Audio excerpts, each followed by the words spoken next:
and your album only sold 8K. And Saweetie sells box. No pun. Yeah. She sells box. Not the box that the Big Mac comes in. Not the box office. The reason he hasn't come to Toronto is not because of JB and what he did with him and screwing him over. It's because he screwed over multiple promoters. Really? For real, man. Upward of $120,000. That like these things are wrong, but like naturally an uncle in that situation might feel attracted to his own kin. He's going crazy. You know? We started crazy today, bro. We're going to the next level. They'll be like, man. yo, You're not supposed to think that they're hot because they're your cousin or uncle. When like your girl's like she likes you and you're like, no, she doesn't. She has a boyfriend. She don't like me. She is. I get it. I understand why people get into the street life. But who are people really not snitching for? Let me the fuck out, bro. I'm not doing 10 years for two chicks who having a beef because I'm smashing them both. Who are you holding it down for, bro? We love hip hop. You know what I mean? Like, am I gonna set my life aside to ensure that this song, like, you know what I mean? Like, They think you're gonna make an Instagram reel or something like, guys, you have to check out this song. I can't get enough of it. So it depends on who's like being checked and the red light is on. Okay. It depends on who's being checked, right? Because you're a DJ, you know what I'm saying, and a podcaster, but like people are hitting you up because you're a DJ. and a content creator. So like, Oh yeah. you know what I mean? So they want me to use their tracks in They my want it as a videos and then sound. take the, I mean, Nope. Because I know with me, it's like, okay, we want you to hear it, maybe promote it on the podcast or bring us on the pod, right? Do you get music sent to you? Yeah, all the time. For what reasons? Because there's different reasons for different people, right? Sometimes it's as an individual DJ at DJ's RTV. Sometimes it's Borough Sound, and they think I'm gonna like change their life. A lot of time it's, oh, how can I get an interview? When's my interview, broski? I look, it's like 1,300 followers. You're like, bro, I've never heard of you, and the only mutuals I have with you are other blogs. You know what I'm saying? Which is whatever. Yeah, those are probably the main instances where I get music sent. Yeah, and if you're an artist, like a popping artist, right? Then you get a bunch of people who are sending you stuff because they want to blow up because like, hey man, like, you know, if they think my music's tight, they might do a collabo with me and I'm out of here. But certain mans can change your life, you know what I mean? Like Drake wanted to. Drake has changed multiple people's lives. Look at Four Bats. Exactly. Yeah. But where's Four Bats now? He's probably just chilling, making his music, but he doesn't. He's revving up. He's revving up. Yeah, and there's so much artists out there. Just wait on it. Well, you think he's broke somewhere? Maybe not financially broke. Yeah. But like Kanye changed Big Sean's life, literally. The man rapped for him where? Like at a radio station. There you go. Changed Kid Cudi's life as well. Kid Cudi seen him in because Kid Cudi was working in some fashion store. I think it was like Louis Vuitton or the Bayers, one of them type. Yeah. So you never know. It might be, you know, annoying to some person. Like, yo, why is this guy rapping to me? Or you're sending me all of these DMs of your shit, and like we just don't have the opportunity to change their life. But I think back in the day, especially if you were an established artist and you saw potential in a new artist, you could be like, okay, I can invest in you and make a lot of money. Now it's kind of like, do I even want to do that, bro? The best thing to do is change your own life. You know what I mean? They want to see the numbers first, so that way they could do the McConan method. You know what I mean? Like, all right, I'm gonna take this song from you and then go about your business. Because I've been an artist. I've been an artist from the times when we were still giving demos out. You know what I'm saying? I feel like your era, people were actively looking for artists to A&R and develop. This is true. You know, they're looking for the next star. Yeah. Now I don't think they're really looking for the next star. Yo, remember back in the day, they used to do those nationwide malls talent searches and stuff, and actually find singers and dancers and stuff in the mall. You know what I mean? That's not happening these days. Instagram and TikTok, they're finding their stars. Yeah, and I would give my like mix CD or whatever I have out like to the manager, whoever I can get in contact with, like thinking to myself in the back of my mind, if they hear this, like maybe on the tour bus on the way to the next city, they might listen to it and be like, that's who I need to sign. You know what I'm saying? That's the mentality. You know what I'm saying? So it's still the mentality, I think, these days when somebody's cold emailing you or DMing you. You know what I'm saying? Yeah, I think the proven method now, 2025 going into 2026, is maximize the independent route, and then a celebrity artist will hop on your remix. Like, I think that's kind of like your best chance. It's not like you should email J. Cole 100 times a day. Like, if you're good enough, it'll end up in J. Cole's, you know, peripheral, and then he'll be like, yo, I really like that song. Let me just hop on the remix because it's hot. Yeah, but and before you start natural, good enough how? Like it got played enough places where it got to J. Cole's ears, or like somebody recommended it to him because you got to a certain level? I think it's like impact. Like if the streets are rocking with it, and then maybe someone in J. Cole's camp is like, yo, you heard this song? This random dude from Toronto has this huge song. Everyone's singing along to it. Yeah. And then someone might be like, okay, let me take advantage of this opportunity. Hop on the remix, put this kid on, but also put myself on to a new audience, or like so you already had to build up that buzz before, you know, J. Cole or any of his people can be like, okay, yeah, I know this exists.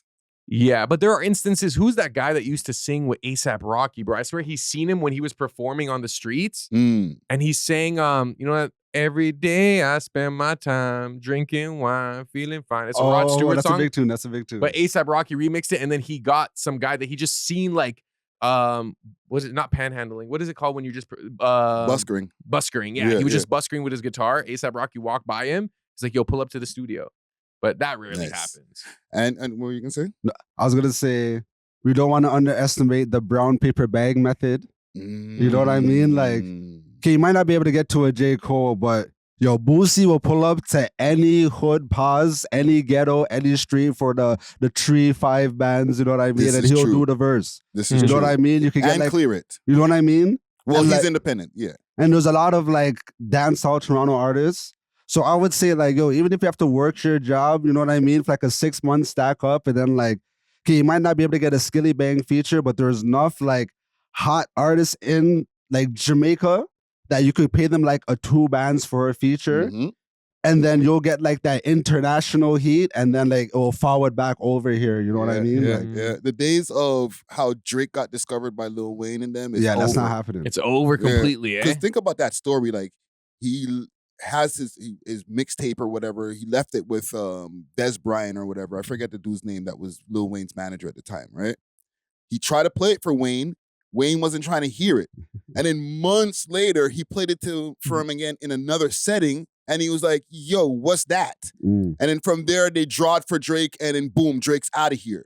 That's never happening again. Didn't Jay Prince or his son have something to do with Drake? He, I think, tried to push it to Wayne again, and then that's when, like, I might be fucking up the story, but it was like, no, you need to hear this. But Wayne already heard it once, and it was like, I ain't trying to hear that. And then the second time, he was like, oh, what's this? You know what I mean? He might have had the right mixture of drinks and blunts, and he was like, yo, this shit is hard. You know what I'm saying? Like, that's a lot of work to get discovered, bro. I hear that. I think it transitioned from like back in the day, it was just your music. Like they'd hear your music and not even see you and be like, I need to sign this guy. Like, there was no music video to it. Yeah. That's like the Dr. Dre Eminem kind of version. Then it's like, oh, I seen him. And then you're like, okay, this guy has the image. It's the like movement, a cash cow. Like you see him as a cash cow. Now it's like, what artist is going to be a cash cow that like is independent? Because also the model was different as well. Like it was like, hey, if I develop this artist and then eventually put them in a 360, all the money I invest, I'll get that back. But now they're not trying to invest, because like to really make an artist blow, like you need $500,000. You know what I mean? Even think about like promotion, radio play, features, paying producers, flying around, doing like all this next stuff. Like, it takes a lot of bread, bro. Wayne, Nicki, and to a degree, Tyga paid for everybody else's expenses that he lost money on, like friggin' Lil Twist. Drake, Nicki, and Tyga. Yeah, Drake, Nicki, and Tyga, right? Tyga. They paid for all of the losses in like Lil Twist. And Lil Twist, and this other name that I can't even remember that they're part of that crew that he took an L on, bro. He signed like 8 people at the same time, bro. You know, and 3 of them made money. You know what I'm saying? I feel like they're going to reimagine 360s because other than that, the record labels are done, but I don't think they're going to let themselves die. So I feel like what they're going to do is they'll give someone a 360, but like you got to do TikToks now. You got to do like food reviews. You got to do this like random interview. Like it's not just going to be like musical stuff. It's going to be cohesive. Let me just hear your audios. Yeah. Well, that's why you see Sweetie and Meg Thee Stallion them doing the McDonald's deals and all that stuff. Early, like, yeah. You know, I feel like the labels is orchestrating that because like the music's not making no money, broski. How do you get a McDonald's deal like 1 year within your career without a hit song? And your album only sold 8K. And Sweetie sells box. No fun. Yeah. She sells box. Not the box that the Big Mac comes in. Not the box office. Box. I got a couple pre-topics for us. Okay. Mad. Quick fast, I just want to let you guys know, just as an announcement, hashtags are done.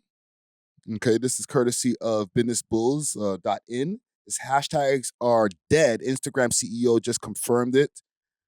All right, and he said for years the mighty hashtag ruled Instagram. Now you can use 30 of them and still be invisible because the algorithm stopped caring. So they use hashtags on this exact post. Hashtag Instagram. Hashtag. Hashtag business bulls. Yeah, so just to give you guys the quick update, there's no more hashtags. So they're saying it's keywords that's doing it right now. Like you have to put keywords in the caption rather than like, oh, hashtag foodie, hashtag review. I feel like that's been going on for a while. When's the last time one of y'all used a hashtag? I always use hashtags. I was gonna say I literally use hashtags on every single post. But I don't go crazy. I use like 3 hashtags. I click explore, Toronto, hip hop, music. And you feel that it makes a difference? Maybe it's placebo. I can't, because you can't really compare it because you're making that one individual post with the hashtags. Yeah. If I posted it twice, one without hashtags, one with, then you can kind of tell the difference. But there are people who follow hashtags. Like some people, like they subscribe or whatever to foodie hashtag. So, you know, if you put that hashtag, it's going to show up on that page. True. So I thought there was value to it, but I guess not. In a slight comparison, there has been times where like I would forget to put a hashtag and the video still shot. Still does good. You know what I mean? I'm like, okay, so maybe it literally doesn't matter. So no, I guess I've tried it. Like I've done it over the, like, let's say the last 2 years where I started noticing like, just put the caption, you know what I mean? Yeah. What y'all think of this? Or thoughts, no hashtags. And it'll still get a few, whatever, thousands of views or whatever, maybe 100, a couple of likes. You know what I'm saying? Do you guys remember the early days of hashtags where you would, I don't want to say write sentences, but the hashtags would be mad long. Oh shit! You want to move that? What was that? Energy. The hashtag ghost. Music Business Handbook, 6th edition. I just want to let y'all know this is from the year 1995. Who put that heavy ass book up there? That's a safety hazard, bro. Do we even have like workers' insurance here, bro? Oh man. We'll put that on the side for now. But yeah, were you talking about those hashtag bunches? Yeah, it would be like hashtag I'm better than you, hashtag crazy. richer than you, hashtag. I never went crazy with the hashtags. I did still. I've done it before. I used to have a copy paste in my notes that just had like 20 hashtags, and I would just put ... and then boom, just copy and paste all of those hashtags at the bottom. And it would be the most random things, like hashtag Messi, hashtag Ronaldo. And it's like, this post has nothing to do with that. Dogs, summertime. World Cup 2020. It's like, rap, hip hop, music. Tupac, Biggie, Will Smith. It's just like everything. So if you're still hashtagging, you're an unk now, just to let y'all know. Last pre-topic before we get into what we got to get into, because we spoke about the game last episode, a couple of days ago, JC Taylor, right? And since I made that post speaking about him, and let me see if I could find the post over here over on my Instagram page. So there's many horror stories coming out the woodwork. Yes. Salute to Black of the Dawn with the laughing emojis in the comments. Casper TNG says, tried to scam me too. God damn. Salute to 514 Smoke over there in Montreal. Right? He says he does this and he won't clear the verse, which is true. I forgot to mention that part. Right? But I told the whole story about JB and him getting screwed over for his verse and stuff like that. And that being the last time he came to Toronto. I need to correct it a little bit. He wanted to come to Toronto, and for the most part, even JB said it wasn't like no more smoke like that anymore, right? The reason he hasn't come to Toronto is not because of JB and what he did with him and screwing him over. It's because he screwed over multiple promoters. Really? Real, Upward of $120,000. Holy moly. I need the story.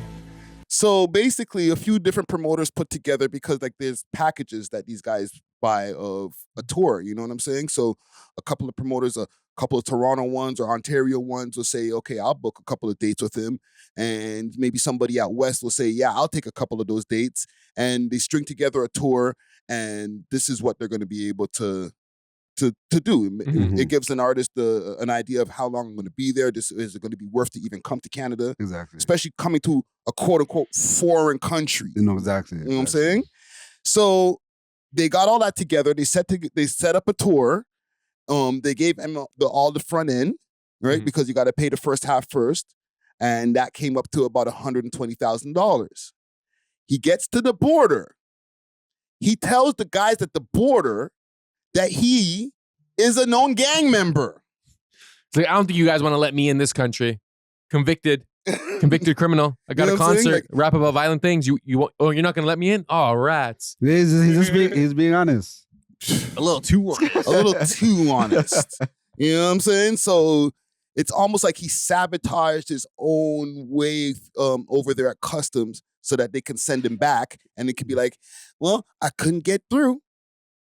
I kind of rate it, but it's unprofessional, but it's smart on his end. Like, he's like, I just got paid. I have a valid excuse. I also think they're not allowed to lie about that at the border. Like, isn't it like a federal crime or something? If like, he's asked about it. Yeah, and so you think he just like professed it randomly? I think he just... he walked in, hey, everybody, I just want to let y'all know I am a known gang member. I just want to profess that as I part walk of the Bloods. No, you know, the guys with the red, those guys, like... I don't know. I just can't imagine someone like The Game with face tats and, you know, whatever, pulling up to the Canadian border and them not pressing him. Like, imagine they're like, oh, you're good to go. It's like, are you sure I'm a convicted criminal? Like, I don't think that's how it went. Like, they definitely asked him. But I feel like there should be a way where it's like, if you're booked for a show, you should like pre-plan or like, you know, pre-advise your entry. Yeah. And I feel like if the first half was like 100 bands, I think he'd want to pull up to get the other half still. Like, well, there was a little bit more to the story and I can't reveal even the person who told me the story because this guy is also a promoter out here, right? Yeah. But as far as like business that happened with him, he went cold, one, after that. And two, like, it's hard to track where any of their money is going because, like I said earlier in the last segment, he doesn't hold any of his money. It So goes to WAC, it goes to all these different people. Yeah.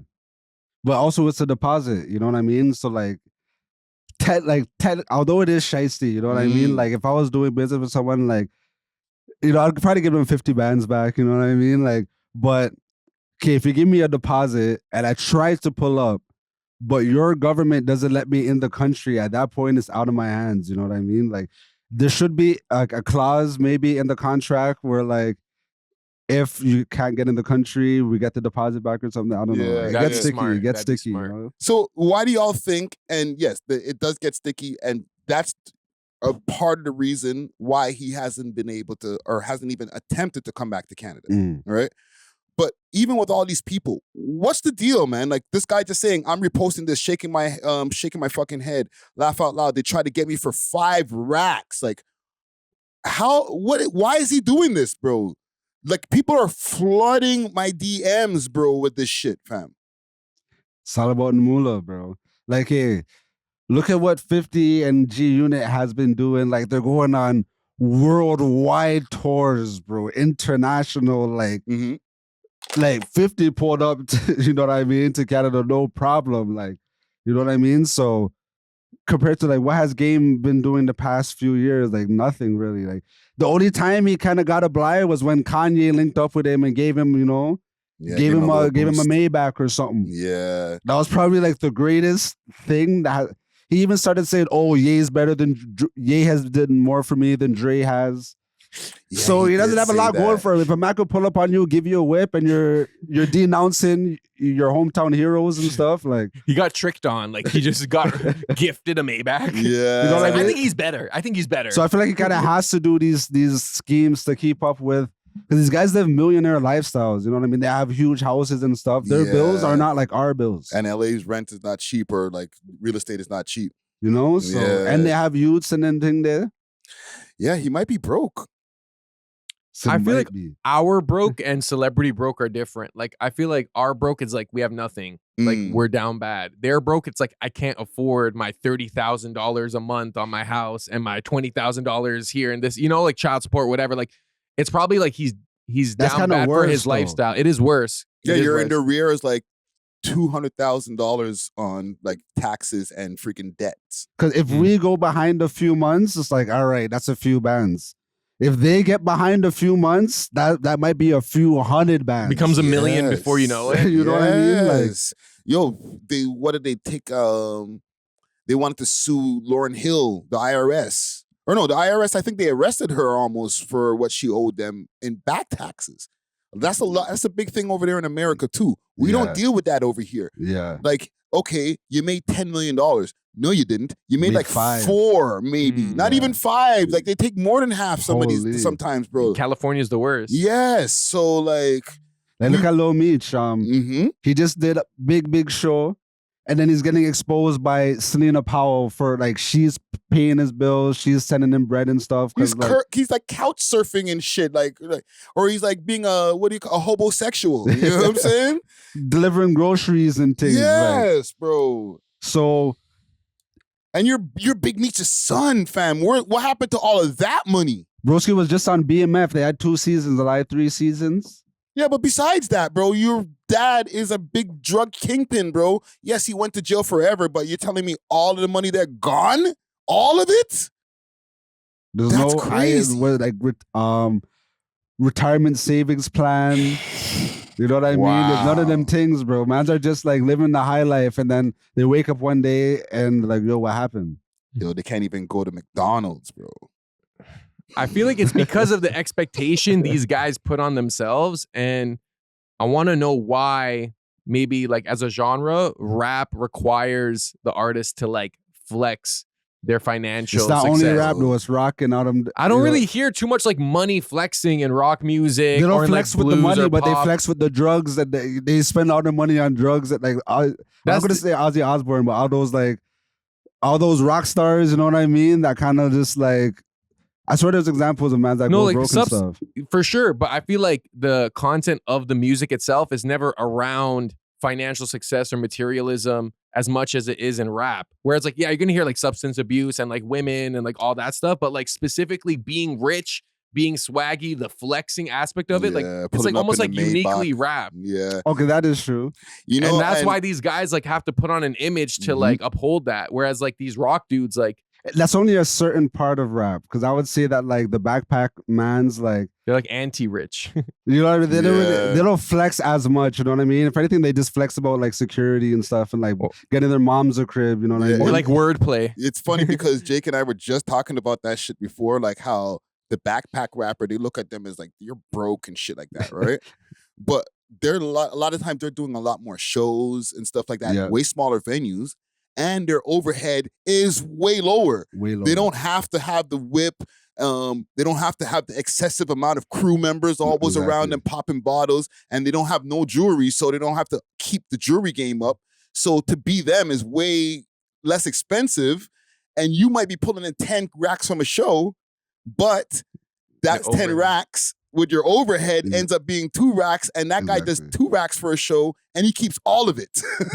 I love when backpack rappers make being broke a part of their identity. It's like, yeah, I'm broke, but I'm doper than most. Yo, and they don't be broke. J. Cole was doing the $1 in a Dream for like 7 years, dog. Man had platinum records and stuff, still talking about $1 in a Dream. You got way more than $1, bro. You know what I mean? Like, Wiz Khalifa's like, I woke up on a plane, now I'm living a dream, like 8 years straight, dog. Yeah, bro. J. Cole made that $1 last for so many songs. Yo, remember when he was doing the literally $1 in a Dream tour where he was going to every city and it was charging $1 to get in, bro? And the man's riding on his bike with platinum records.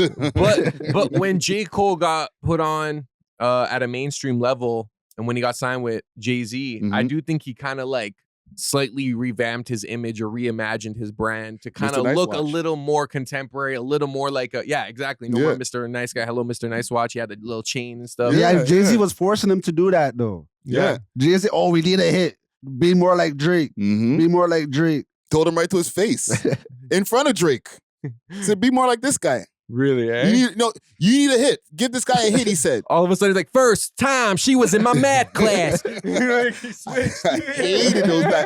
That J. Cole, when he was like with the varsity jacket and all that, I hated that J. Cole. Really? Facts. As soon as he started growing his dreads and like started becoming himself, I loved all of his music moving forward. But how about his mixtape era? Like he still kind of had that, like he had like a Friday short Night hair. Lights Yeah, Friday was Night Lights. goated. That's what I'm saying. He had the Goated. earrings, he had the chain, he had the short hair. So he kind of like looked, he still kind of looked like J. Cole when he signed with Jay-Z, but it was a different chapter in his life when he grew out the dreads, started biking everywhere. I feel like J. Cole has always had an identity crisis where like he wanted the accolades and the respect that Kendrick got. Yeah. But he also wanted like the love and like being number one like Drake. So he was always split between the two and he could never really.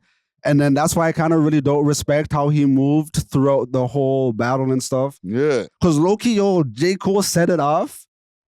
He's like, yo, Drake, we're going to pull up to those mans. I'm going to box them and then you pull up. So I feel like J. Cole boxed them and then like Kendrick didn't fall.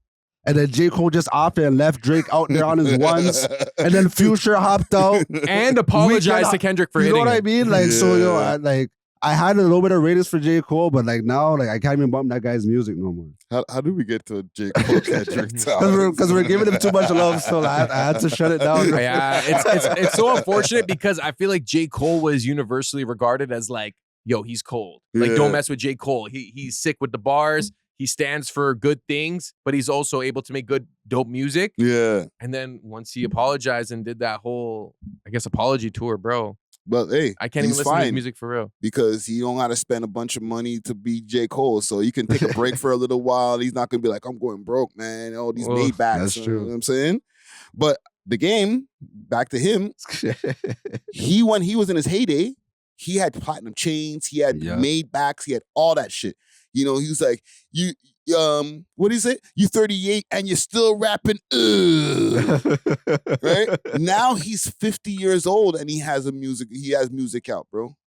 So, bro, you seen a rapper, like a local rapper today post a story, Game is in his DM talking about you hard. Yeah. Pa, what you mean you hard? Yeah. Let's work. He's digitally panhandling right now. Facts. Yeah. Facts. But it is effective. I'm sure he's made like a few, like tens of thousands of dollars off it. Well, bro, if we didn't expose this, right, there's a bunch of people who jumped in the comments and said, yo, he tried to do it to me too. So one, that opened up the floodgates of people who are like, he hit me up too. But there's a bunch of people who ain't said shit because they're embarrassed, bro. Yeah. They don't want nobody to know that they got gamed by the game. And okay, he made some bread, but like at the expense of your legacy, bro. Yeah. Mm-hmm. Again, beware of the game. But you know what I'm saying? Will the game still be regarded as one of the best West Coast rappers of all time, or do you feel like it's tarnished his legacy and he's kind of washed up? I don't want his legacy to be tarnished because I love the game's music, bro. That's the thing that hurts me about this. I don't want to diss the game. I'm not here to just bash mans because whatever, I'm some kind of bully or some kind of mean piece of shit. Like, nah, bro, don't do slimy shit. No facts. Because it is going to destroy your legacy. Nobody wants to be thinking about the game as the guy who's out there scamming artists for money. They want to think about him as the doctor's advocate and documentary. Like scamming your fans and scamming artists is insane. I'm trying to find, I thought I had one of his albums up here, but I have one of his album covers that I have up on the set. Like, I fuck with the game, bro. That should hurt my feelings when I saw that, bro. Like, because he's been doing it. But like when you keep doing it, bro, like, something's wrong, bro. There's a disconnect. You know what I'm saying? Stop the scams. Stop the scamming. Why you do that? JC on. Fix up. Why you do that, man? Why you do that, man? Let's start the shit up, man. Mod. Got the perfect song for him. Wavy. I rapped on this beat once upon a time. Oh, Yeah. I got 2 cell It's on a phones in the mixtape. album. Notes. Big salute to Capo, man. Man, like Jim Jones. Aren't they beefing now? Yeah. We're gonna get into that. We'll get into that. Oh, let's do this shit, man. We are Box, the world's most smoked out podcast. We love hip hop. I'm your host of the most Toast Friday, Ricky Dread, aka Bird Gang Money. Right? We back at it over here. Episode 632, B3 Studios. We got back in the building. The Turkish Thrill. The wedding DJ. You know what I'm saying? Content creator extraordinaire. Man.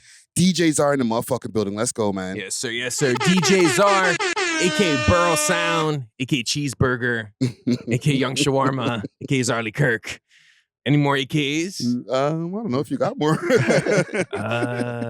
AKA Tim Horton, sponsor me. Let's Back go. at it like Crack. you said it, not me. Let's go, boys.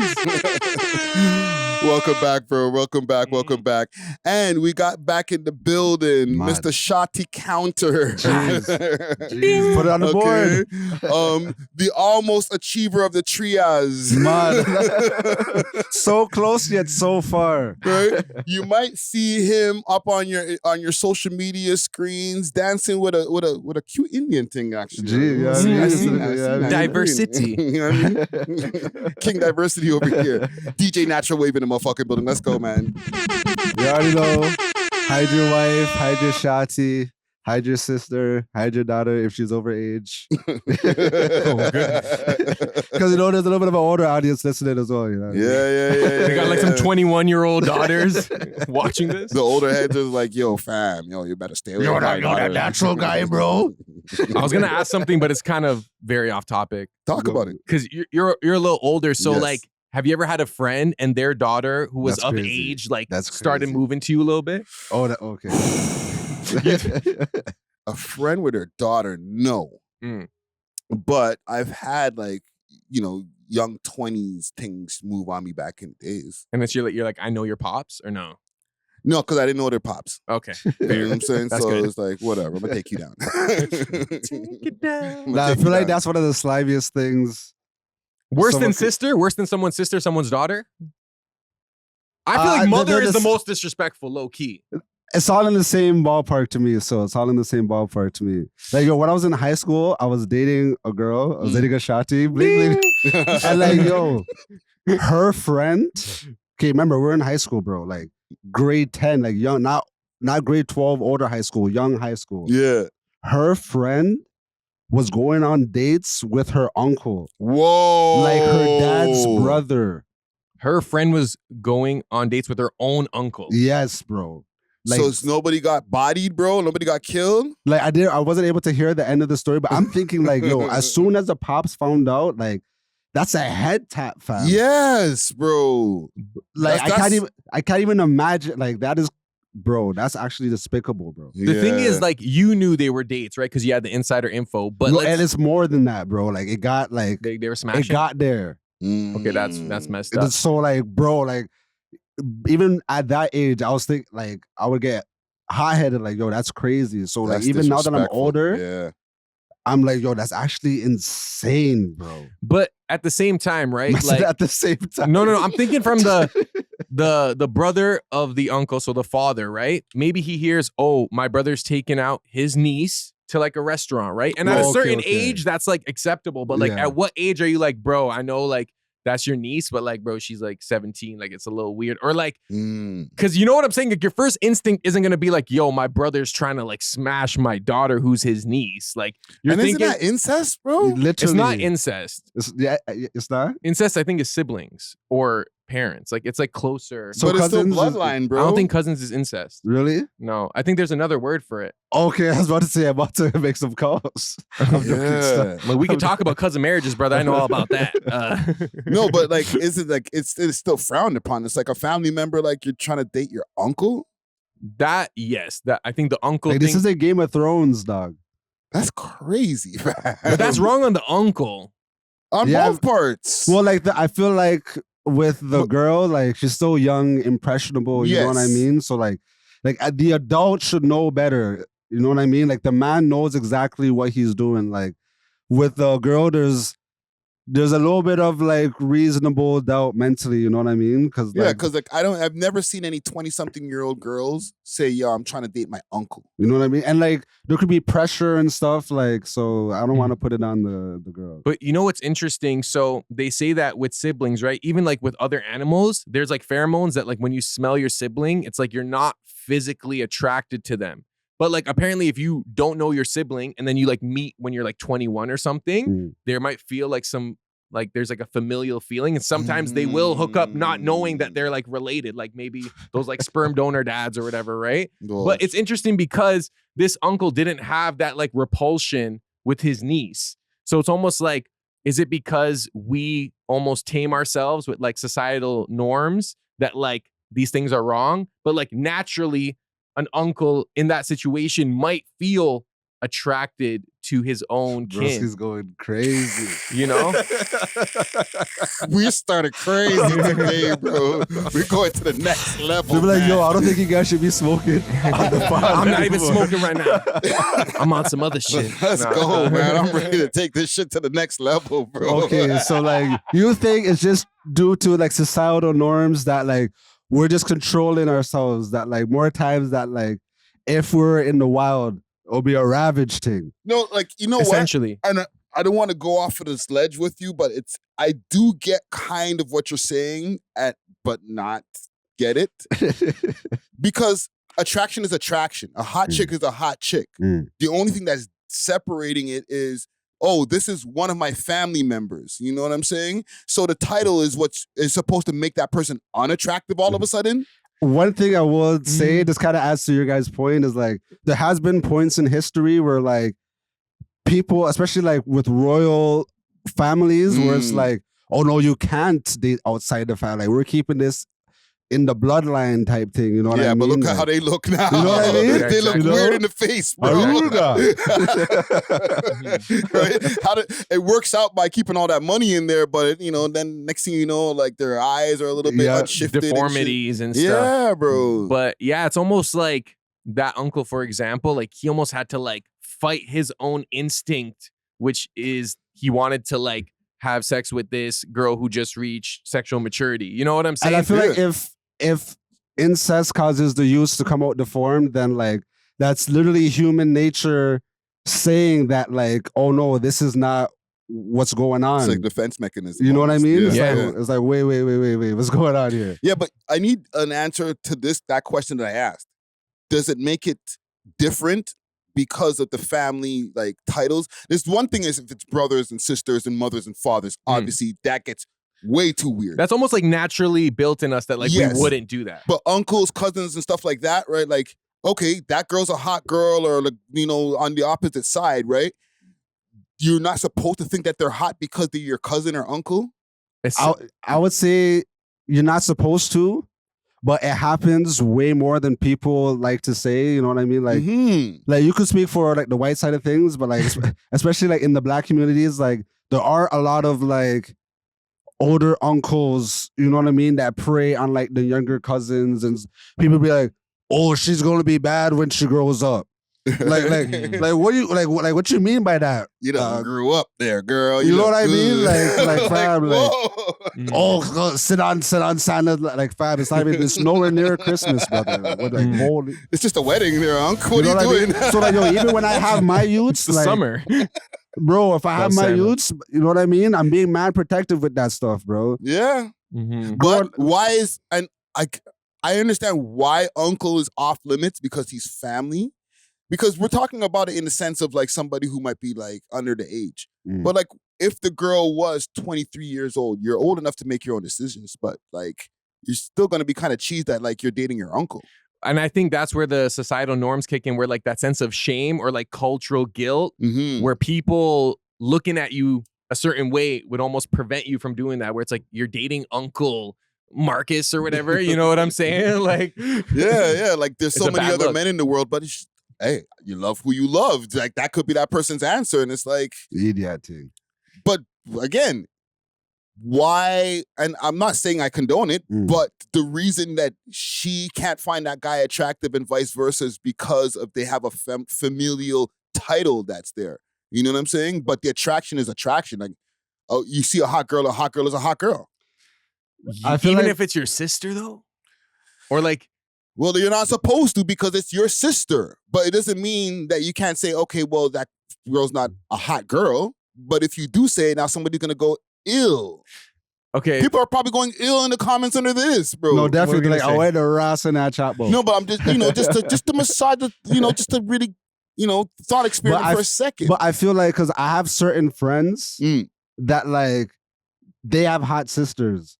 But because, like, how close we are as friends, like, I don't even think of them of their sister in that way. You know what I mean? But I have other friends where, like, I'm not really cool with them like that, and they have hot sisters, and I do take that way. You know what I mean? So, yo, there's always that like friend with a hot sister where like when you go to his crib, there's like this silent tension with the sister who's like around your age and stuff. Yeah. and don't think that way, and do think that way is relative too, because you don't think that way until she might put it on you. Nah, or she might just be hot. Like, no, if she's hot. But it's like, yo, that's your brethren. I don't think that way. And then one day she just throws it on you and she's like, yo, do you want it? You're going to be like, oh, you're my brethren, sister. I don't look at you that way. No, she's hot and the titties are out. Nah, I mean, the one bedroom I'm talking about, like, this was like, at the time, my best bedroom, from youth times, So, like, I actually wouldn't do that. Right. But I have had another bedroom, shorty counter, big. Where one time I was at his crib or whatever, right? There was a few of us there. I don't know what they were doing, but they ended up maybe going to ball up or something. I went back inside the crib to grab something, and then like, me and the thing just start making out and stuff. Like, we're going crazy. And like, I could have dealt with it, but like, I'm just like, nah, that's too much. Like, that's actually wild. Like, yeah. But you know what I mean? Like, it happened, The attraction was there too. Yo, I actually have a Shotty story right now. Let's and go. It's very similar to Naturals. I had a close homie, like, we were friends, I would chill at his crib a lot. Sometimes I'd sleep over. And his sister, like, I don't know, like, we had like a cool friendship kind of. And then one day, like, he went to sleep. I'm like sleeping on the couch. She's awake. Like, I'm DMing her on Twitter. Like, we're both awake in the same crib, So she pulls up to the living room, And at first, like, we're just cuddling. So I don't feel like a bad friend. I'm like, yo, I'm here to like love your sister. Like, I might be your brother-in-law one day, And then boom, boom, boom. Next thing you know, like, I don't know, he left for work the next morning. So just me and her in the crib. She made me like poached eggs. And then like a great breakfast. And then you like, poached her eggs. Essentially, but no, we didn't smash, but we did other things. I don't want to talk about it. But you know what's so crazy?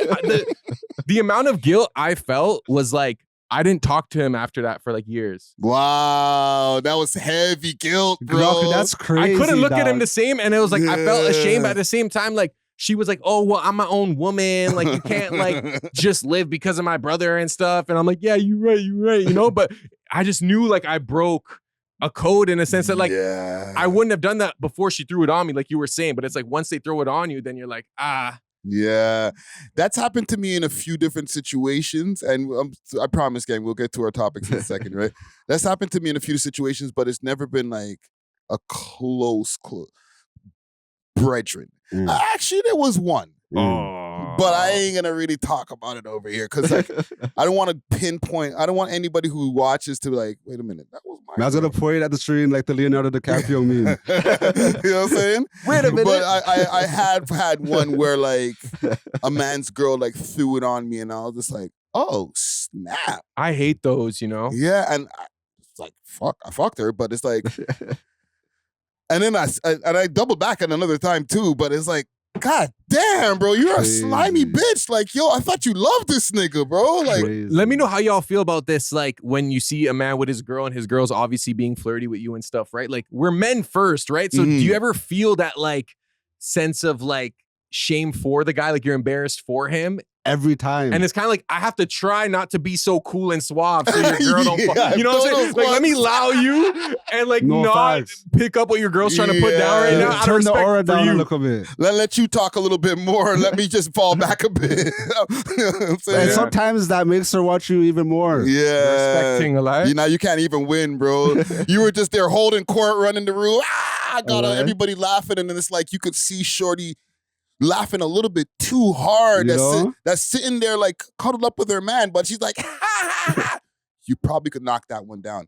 I used to be so dumb back in the day, sometimes I didn't even notice the shit, okay? The shorty that I was with at the time used to call it out to me behind the scenes. She'd be like, yo, I don't like the way that girl looks at you. And then when me and that girl broke up and that girl she put it on me that one day, I was like, she was right. That woman's intuition. Yeah. It only works with like on other women. Like women don't have intuition when it comes to anything else. I love that though when like your girl's like she likes you and you're like, no, she doesn't. She has a boyfriend. She don't like me. She is like sometimes it works against you. Because when I was in university, like I sit on residence. So I had a girlfriend. Oh yeah, Shorty couch is crazy. So I brought my girl on residence, right? And then like I'm thinking I'm a boss. I'm like, hey, I'm gonna bring my girl to like the function or whatever, right? Where everyone's chilling or whatever. So there was another shorty I was already smashing that was there and everything. Oh man, bro! As soon as we walked in, it was like my shorty and the shorty I was smashing, they like locked eyes, bro. Like they instantly knew, and then like it was pure arguments. Like both their intuitions went off. No, literally, they both smell DJ Natural Wave on each other. I'm just like, yo, how did? Because like we didn't interact. I didn't interact with the next thing, but I'm like, yo, how did they know, bro? Yeah. Shout out female intuition, man. Okay, enough side stories. Okay, let me get a quick salute to the sponsors, and then we can get into what we get into over here. I want to start off with Exotic Hot Pots. Okay, Canada's loudest brand. All right, they got some super piff, and I'd seen their page went down the other day, but they back up. All right, so if you want high grade strains to authentic grabber and rolling essentials, Exotic Hot Pot is elevating your smoking sessions with true 5-star fashion. Okay, hit them up on their Instagram page as Exotic Hot Pot, and their website is also out there. Let me just double check their website. Website is exotichotpots.ca if I'm not mistaken. All right, let them know that the We Love Hip Hop boys sent you, and they'll give you a quick little discount. You know what I mean? Also, big salute to Toronto Road Ready Detailing. All right, that's 750 Oakdale Road, Unit 66. They got a whole bunch of different specials going on if you want to get your cars detailed, if you want to get ceramics, if you want to get your tints done, anything that you want for your car needs, you got to go check them out. Hit them up on their Instagram page. I'm just pulling it up over here. It's Toronto Road Ready Detailing. And their website is also TorontoRoadReadyDetailing.com. Go hit up the boy Dusty. Let them know that you heard about it from the We Love Hip Hop podcast, and he might give you a little discount too. You know what I'm saying? But big salute to Dusty Wallace as well. He's dealing with a few different issues we'll talk about behind the scenes, but he'll be back real soon. You know what I mean? I'm convinced he's trying to clone himself with AI, and that's why he's missing. He just might, man. He just might, man. But shout out to Dusty Wallace, man. I think we went through our pleasantries and stuff like that. We can get into some of these topics here. Max B. I want to give a quick minute to give a shout out to Exotic Hot Pots, Canada's loudest brand. From high-grade strains to authentic grabber and all the rolling essentials, Exotic Hot Pots is about elevating your smoking session in true 5-star fashion. If you want delivery, make sure to hit them up on their Instagram page, Exotic Hot Pot, and let them know that the We Love Hip Hop crew sent you. Big salute to the sponsors. Cheer! I was playing the Max B in the beginning of the podcast. He's home. Have y'all been seeing Max B's activity since he came home? Yeah, he's been outside. He went to was it a football game? Football game. He's been at dinners. He got engaged. Like he doesn't know where his crib is, bro. He didn't get engaged. I think he just upgraded the ring that his wife already had. Okay, that's his wife, that thick white girl. Okay, yeah, that's why. Because everyone's like, "Oh, why is he engaging her?" And he didn't go down on his knee. Blah blah blah. That's why. I was wondering that too, bro. Like the man just like sat to the side and put a ring on her. I was like, bro, you know what I'm saying? But he's been outside.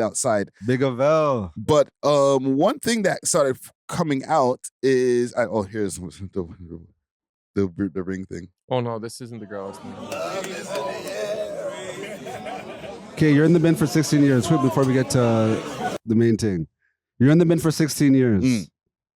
Do you care if your shawty gives it out a 1-2 while she held you down the whole 16 though, you know? Like, so she's pulling up for the what is it? The not conjugal visits and stuff. The conjugal. Yeah. You know what I mean? So like she's sending commissary and all them things there. Yeah. But she's still living her outside life. Promoting your music while you're on road, keeping your name alive. I think for me, like my gut instinct is no. But now I'm thinking like there is also like other factors. Like, is she smashing one dude constantly? You know what I'm saying? Like, I feel in like a whole relationship. Yeah, like she has like a regular guy that she hits up. Is it like a bunch of dudes? No, like it's not like she's not telling you about it. Like, you just kind of have to find out through the grapevine or whatever type. Or thing. not. That would rub me the wrong way. Like, you can't just use a dildo vibrator. Like, there's bare technology. For 16 years? Yeah, fam. Yeah. That's selfish, broski. Well, this is love. This is not about you. It's about us. Shit. Friday. I'm not going to make this about myself right now. I know you have hit a multitude. Again, I'm not going to say multitude. At least a 1-2 thing that had man them in the bin. Yes.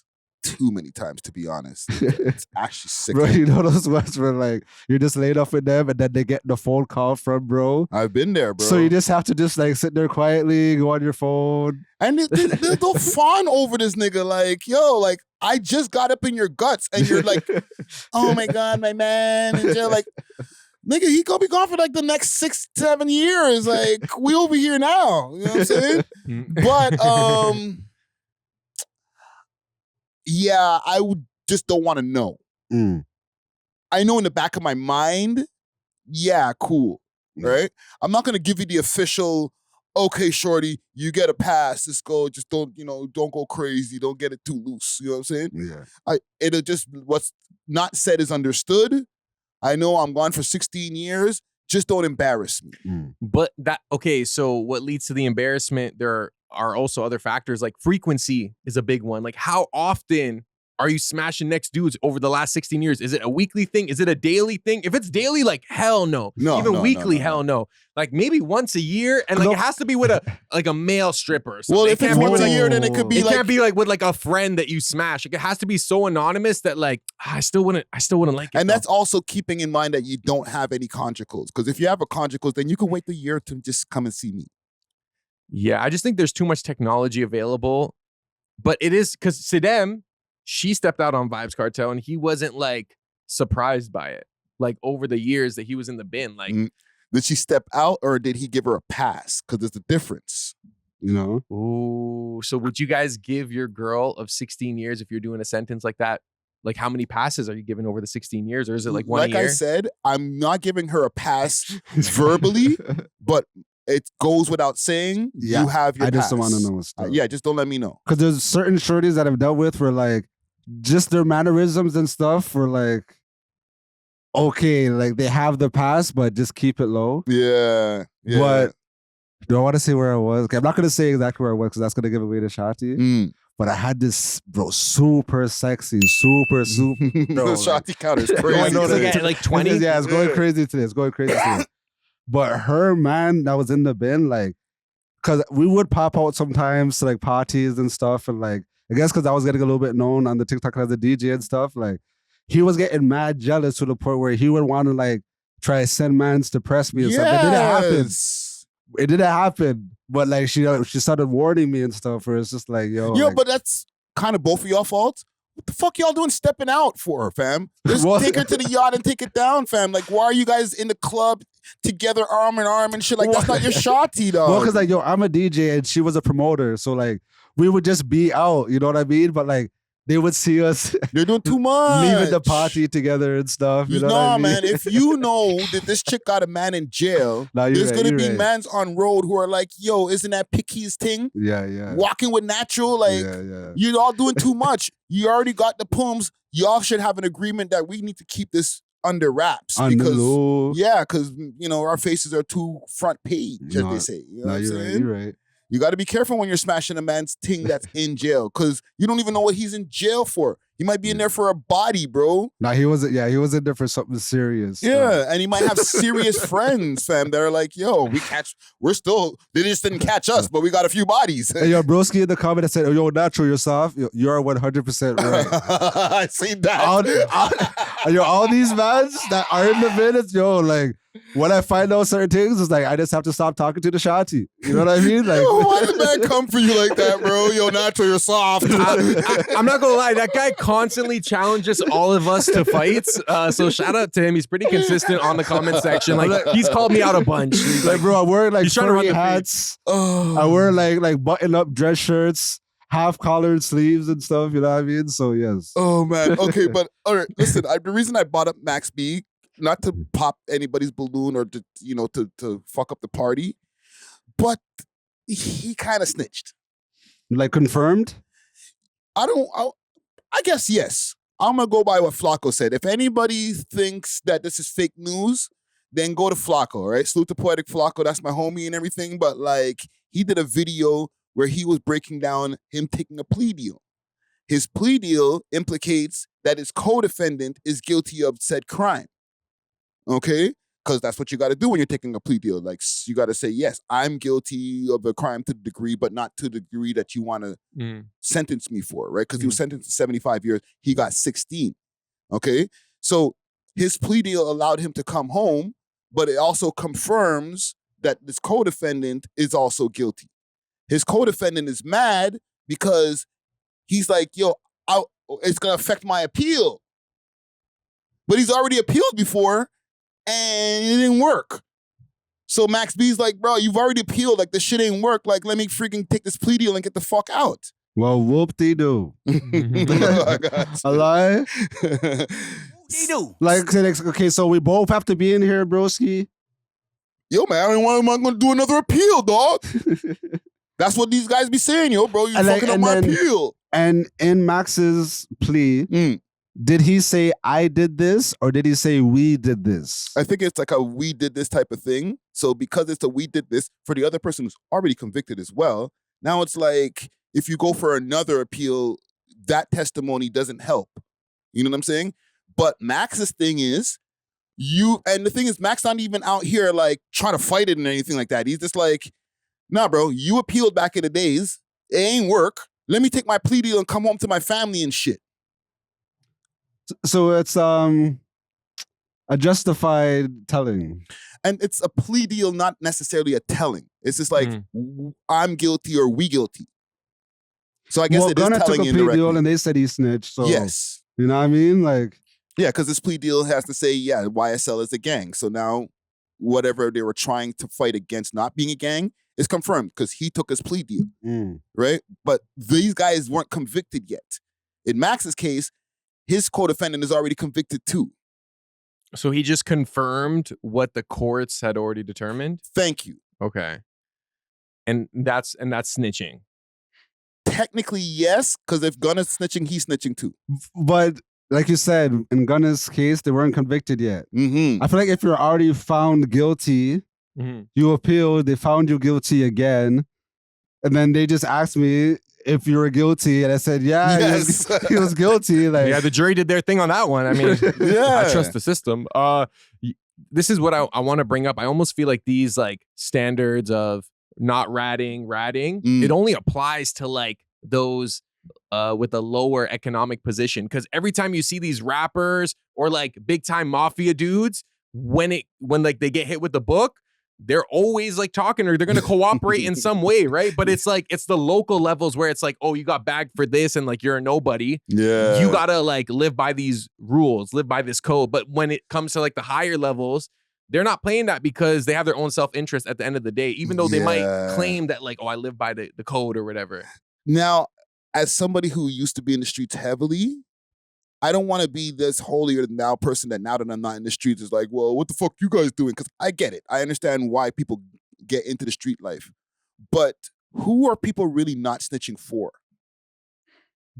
I think it's twofold. Like, I think it's for whatever like block or gang you're repping, but it's also for you and your own safety. And that also bleeds over to like your family's safety. You know what I'm saying? Yes, but your family's not safe because that person snitched, right? No, like you snitch on somebody, now your family's lives are being threatened because like you're the rat of Is the that hood. still a thing though? I don't know. It's not that's from the the thing. hood It's like less of a thing now, and I don't know where. It's somewhere, I guess, along the way of the 6ix9ine and all these different people that kind of took the weight off of it. And don't get me wrong, people still get mad at people who rat and stuff, right? But it's like you're doing it to protect your block or whoever you've done a crime with. But like, let's say you're in a hierarchy of like a crime family, you're usually doing it to protect the person on the top. Mm. You know what I'm saying? And then when that person on the top gets caught, like you just said, they never not tell. They always tell. So it's like you're protecting somebody who would never protect you back. Yeah.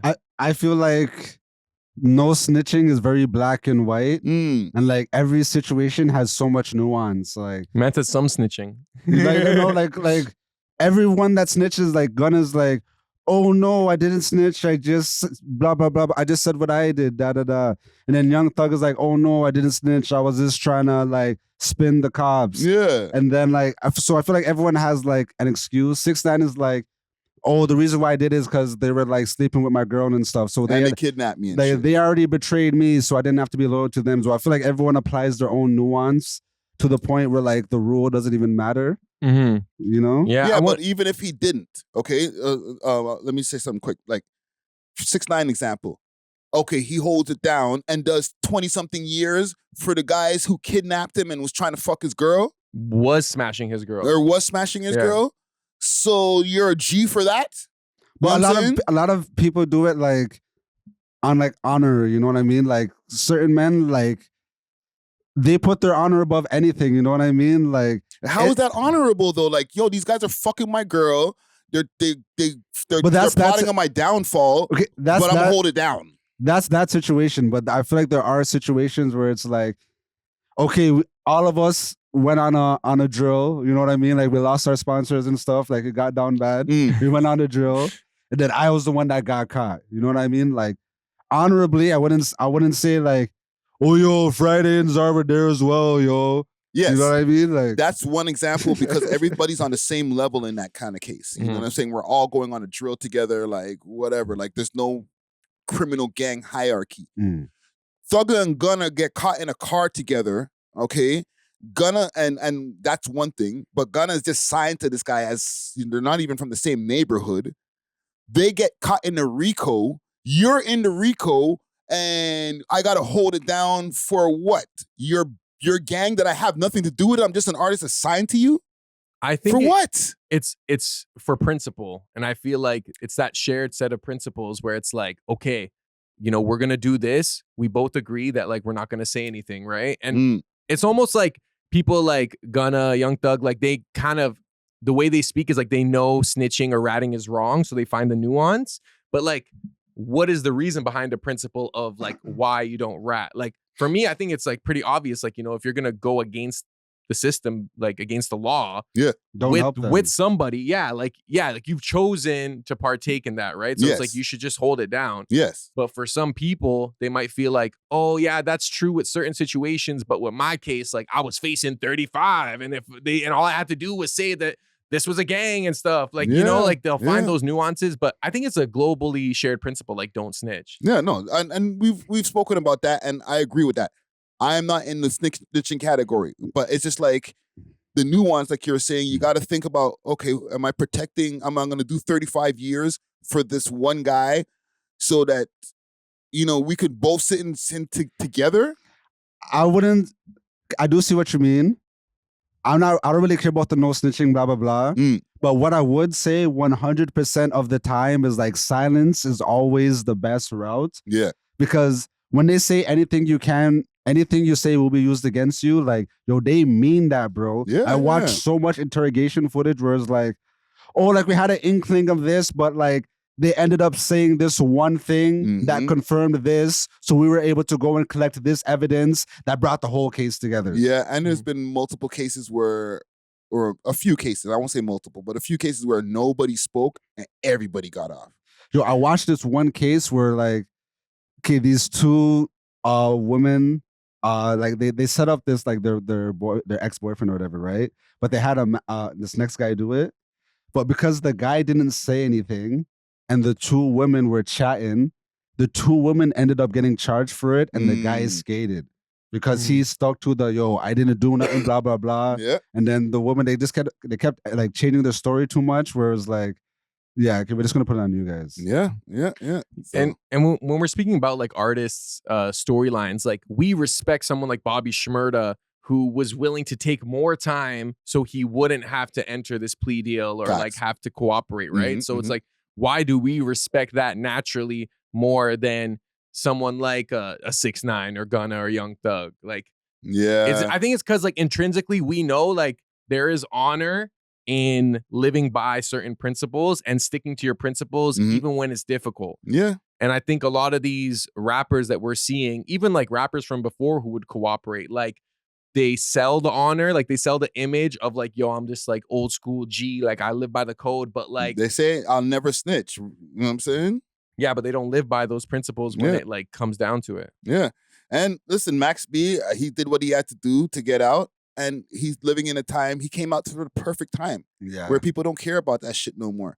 You know what I'm saying? Even this story, no matter how many people might jump in the comments and be like, oh, that's crazy, for real, he took a plea deal. That ain't affecting him, bro. Do you see how nice he's living right now? His homie is married to the Princess of Dubai, or marrying the Princess of Dubai. Yeah. I mean, that's big, I guess, for French Montana more so than Max B, but no, but like they're up, bro. Yeah, like I'd rather be out with my bedroom who's a sheik of Dubai rather than like in the bin. You know what I mean? Yeah. You're like, you left 16 years ago and French was like running around with a camera and shit. Now you come home and the man is introducing you to his princess wife. That's bro. crazy. Imagine like when you went in, he was a dusty New York, you know what I mean? Like for VCR, DVD type. You're seeing that on the phone, bro. You might be like, sorry, nigga, I'm trying to come home. Now, say you're a street dude and you're one of these street dudes who have been saying, you know, free Max B all these years, you know, wavy, whatever. And you find out that there was some sort of cooperation or intel provided to the police, right? Do you completely turn against Max B or do you abandon your principles? Ain't nobody give a shit about the people who care about Max B at this point. They're all old. They got gray hair like me, bro. But I'm sure people in like me and Natural Generation would be like, you know, in the streets and stuff, they'd be like, yo, I can't rate that or whatever. Maybe the younger Not enough of y'all. That's the problem. There's not enough of the people who think like y'all or myself in comparison to the people who are like, yeah, let me click on this shit. What does shit sound like? Who's on the feature? Oh, we got Travis Scott on there? Oh, I'm in. People don't care, bro. I'm still bumping Young Thug. So. Yo, Gunna he charted after the plea deal. So I'm still bumping Gunna. You know, we get that track, WGFT, you know, I'm rubbing that in the clubs. Song. Yeah. But so, speaking of plea deals, I feel like Tory should have took a plea deal. Yeah. You know, I want to move this up on the list over here. You know, I feel like that's a natural little segue. Fuck, man.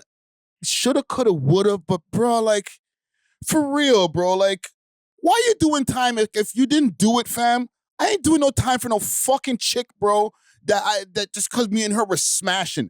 So you're holding it down for who, fam? It goes again, like, it makes me sound like a snitch, fam. Because it's like, bro, what am I holding it down? Like, I saw you shoot the bitch, bro. Why am I going and why am I sitting doing 10 and losing my appeal? I think and I don't want to speak for him, you know what I mean? But I think everybody was looking at the case as like, oh, did he shoot Meg Thee Stallion or not? When the case was, did you fire the firearm? So even if it is like, Kelsey shot the thing, and I was just trying to get the gun out of her hand, and then the gun still went off. They could legally look at that as like, okay, you still fired a firearm publicly, you know what I mean? So we're still trying to get you for that. Bro, I didn't shoot her, bro. She shot the bitch, bro. You know what I'm saying? I sing R&B songs. I am not a part of no freaking Blood Crip or whatever gang or whatever. Let me the fuck out, bro. I'm not doing 10 years for 2 chicks who having a beef because I'm smashing them both. Who are you holding it down for, bro? Your brand. What? You think people would stop listening to Tory Lanez because he told the people that the chick shot her instead of him?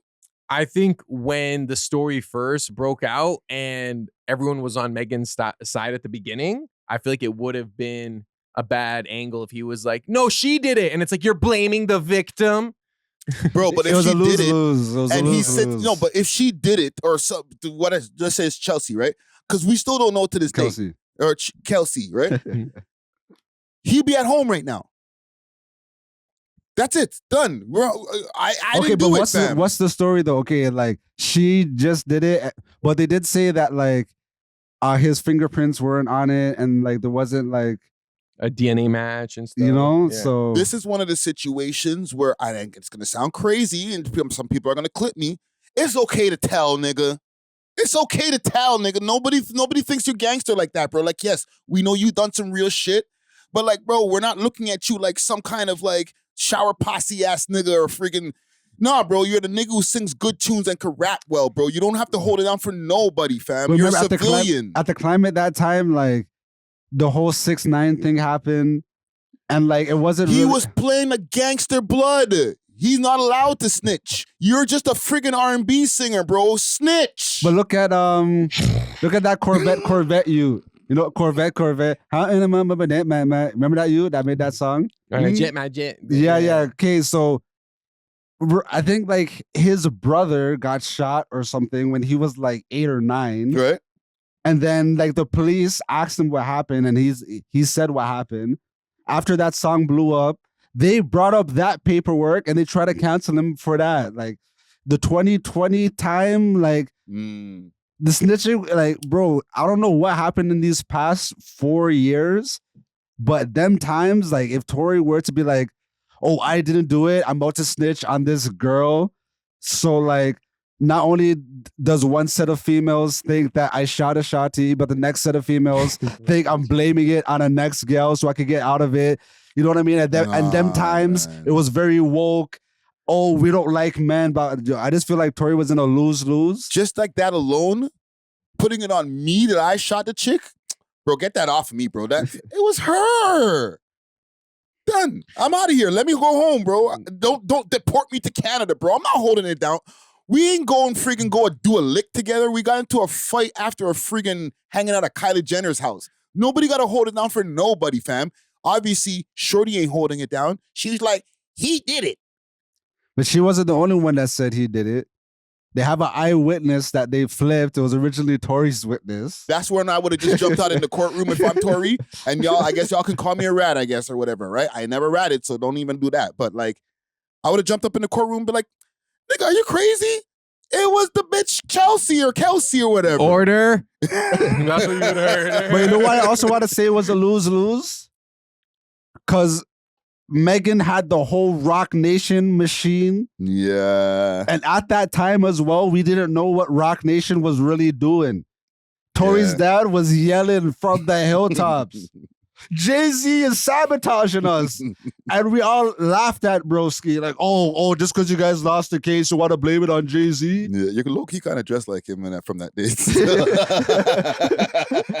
You know what I mean? Like, because like, what's his name? Sunstar. Sunstar, you know what I mean? Like, so we thought he was one of them conspiracy type guys. Like, oh, you named your son Sunstar, Daystar. You know what I mean? Like, so when he started doing the Rock Nation thing, we started looking at him a little like, all right. This is all Jay-Z and Rock Nation. Like, why does Jay-Z want Tory Lanez in jail? You know what I mean? Yeah. But like I said, a lot has happened in these 4 years. You know what I mean? This snitch, bro.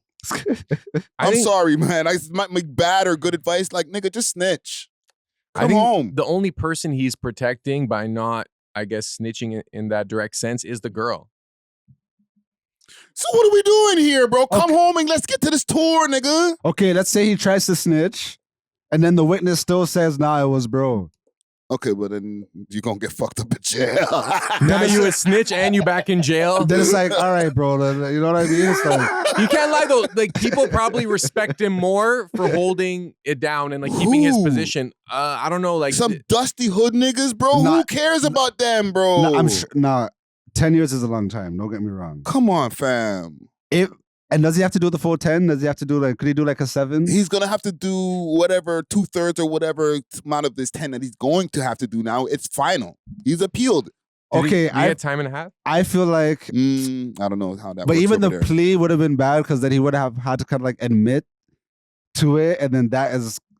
This is what I'm saying, bro. I'm not even saying a plea, bro. I'm saying rat, R-A-T. I'm saying the plea. Say the bitch shot her. It wasn't me. Because at least with the plea, he would have been out already. The plea was like, what, 3 years they were offering?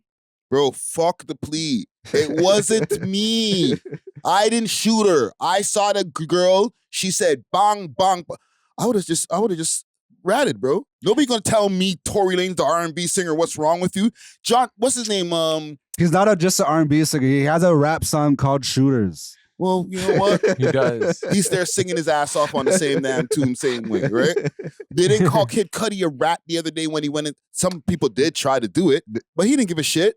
The man just went out, left the courtroom, sparked another cigarette, and went about his business, bro. That's different though, because he got subpoenaed. He didn't really. He got subpoenaed, and also he didn't really implicate Diddy 100%. More so, we kind of just said like, nah, Cassie was just moving snake to both of us. Yeah.